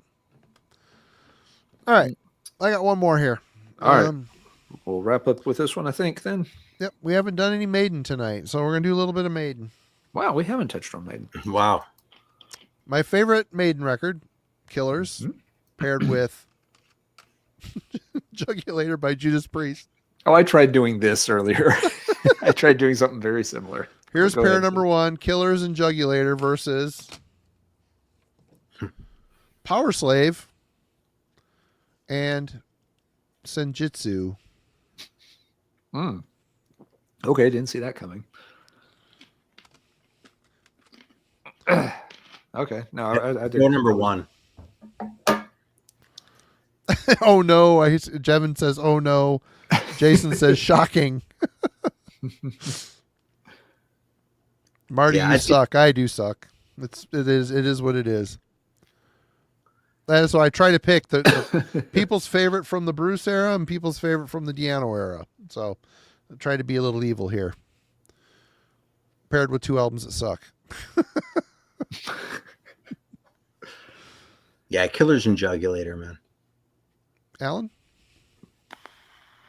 I'm pretty sure it's Killers and Jugulator. I'm trying to think if there's any reason it wouldn't be. Well, I mean, you got Flash of the Blade, which is the best Dickinson song, in my opinion. And Aces High, come on. Aces High and Flash of the Blade are the 2 gems on this one. And Back in the Village. Oh, no. You like that one? We argued about that last time.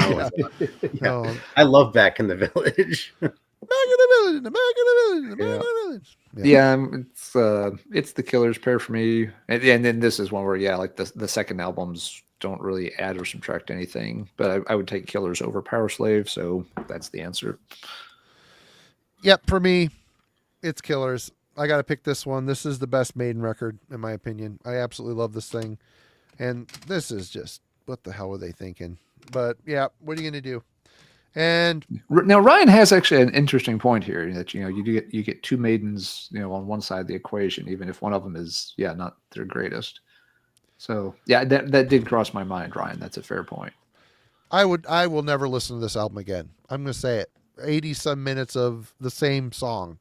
Boring, tired Maiden. I hate to say it. See, Jugulator, it kind of feels to me more like a band that, was sort of a decision point anyway as far as their career goes, because, where are they going to go after Painkiller when it's the 90s and metal isn't popular particularly. But it's them like trying to do something to like continue going with it on Jugulator, whereas Senjutsu just feels kind of cynical to me. Yep. Yeah, I can see that. Yeah. Yeah, and I did not mind Jugulator when it came out, but I don't think the album has aged well. I didn't listen to it when it came out. I got into Judas Priest late. I didn't really get into Judas Priest until I was like 30. I got into Judas Priest late as well, but they clicked really hard for me. I ended up saying, why did I deny myself all those years of all that music? But yeah, it's fixed now. We're all good. Especially because you'll never know. It just, the brain chemistry works that way. Yep. Yep. That's why all of a sudden it's great and wouldn't think anything of it before. That's why I re-listen. That's why I re-listen to records that I kind of don't know about. Maybe this time it'll grab me. Yep. Yeah, you never know. For sure. All right, Marty, was there anything left in the Discord we wanted to touch on? Nope, we ripped through them all. There was a bunch of other stuff, but like I said, they're all kind of variations of stuff we've already. Yeah. Yeah, the people that watch us a lot know what we like, and we said so. There's a lot of variations of stuff we love, paired against each other. So, and I don't think I had to reap any Halloween tonight. I think I sided with Team Halloween every time. There Halloween. you did, yeah. I think I did too.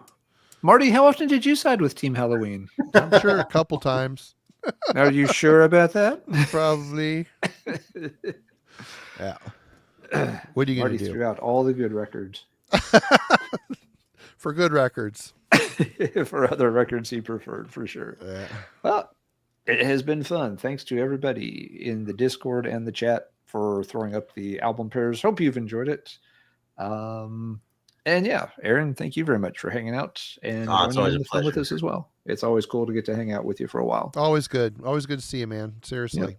So yeah, it's been 200 episodes of hanging out with folks. And yeah, hopefully we can keep it going for a good long time into the future. Oh, yeah. Really glad folks are having fun in the Discord community. And we always appreciate folks contributing through the chat. Marty. There's 200 more. Yeah. Cheers to that. Marty, do you have any show notes for next week? What's coming up on Heavy Metallurgy at the start of March? Monday there will be a review from Alan and Logan teamed up to talk about New Christian Mistress. Yep, their first album in 10 years. And the album club, Jim picked Destructor's Maximum. What the hell's the name of the first Destructor album? Sonic Bullet. No. Destructor United States. Maximum Destruction. By Destructor from Ohio. Euclid, Ohio's own Destructor. So Wait, what's the album called? Maximum Destruction. Why did I think their first album was Sonic Bullet? That's their second album. Oh, okay. Actually, it's the first album, Maximum Destruction, came out in 1985. Okay. Sonic Bullet came out in 2003. Yeah, okay. A very long hiatus, yes. Yeah, I was forgetting about that. Yeah, the original one. Okay, yeah. Fun band. I've always kind of liked a lot of their stuff. Yeah, I just pulled this out again because I think you all were talking about it. We're going to be talking about it at length next Wednesday. Yeah, a lot of people seem to like this record more than I do. And I like this record. I've always liked this record, but I don't know. Yep. Maybe next year it'll hit me. Never know. You never know. Hang on to it. Oh yeah. Cool. Well, everybody in the chat, please go check out the Metal Theologians channel. If you're not already subscribed, please do so. He's doing always fun stuff over there. Just sitting around talking about records, spinning and talking about records. And mustaches. And of course, every Tuesday night is Let's Talk Metal. What do you got coming up this coming Tuesday, Alan? I've got a video on viewer recommendations, including some folks who have been in the chat tonight. I recorded this one several weeks back, but yeah, kind of there at the start of this year, folks had recommended several things to me that I ended up liking quite a bit, and I thought I would share that information with other folks and check out some of those things. So yeah, it's going to be me showing off some stuff, and I'm pretty sure I've got clips in that one, but it's more like sampling, yeah, kind of, bouncing back and forth between YouTube and Metal Archives to check out some bands that folks recommended that I liked. Oh yeah, cool. Awesome. Well, that's it. Thank you, everybody, again. You all rule. It's always fun hanging out with you. We've been doing it for 4 years. It's good to have you all around. Newcomers, welcome. Please subscribe. Do all the things to click the right stuff. And as soon as we get out of here, we're gonna chat, and then I'll update the link to the Discord. So if you're all feeling like you're missing out on a cool time over there, definitely go check it out. But until next time, we'll see you. Thank you again. Take care. Have a good night.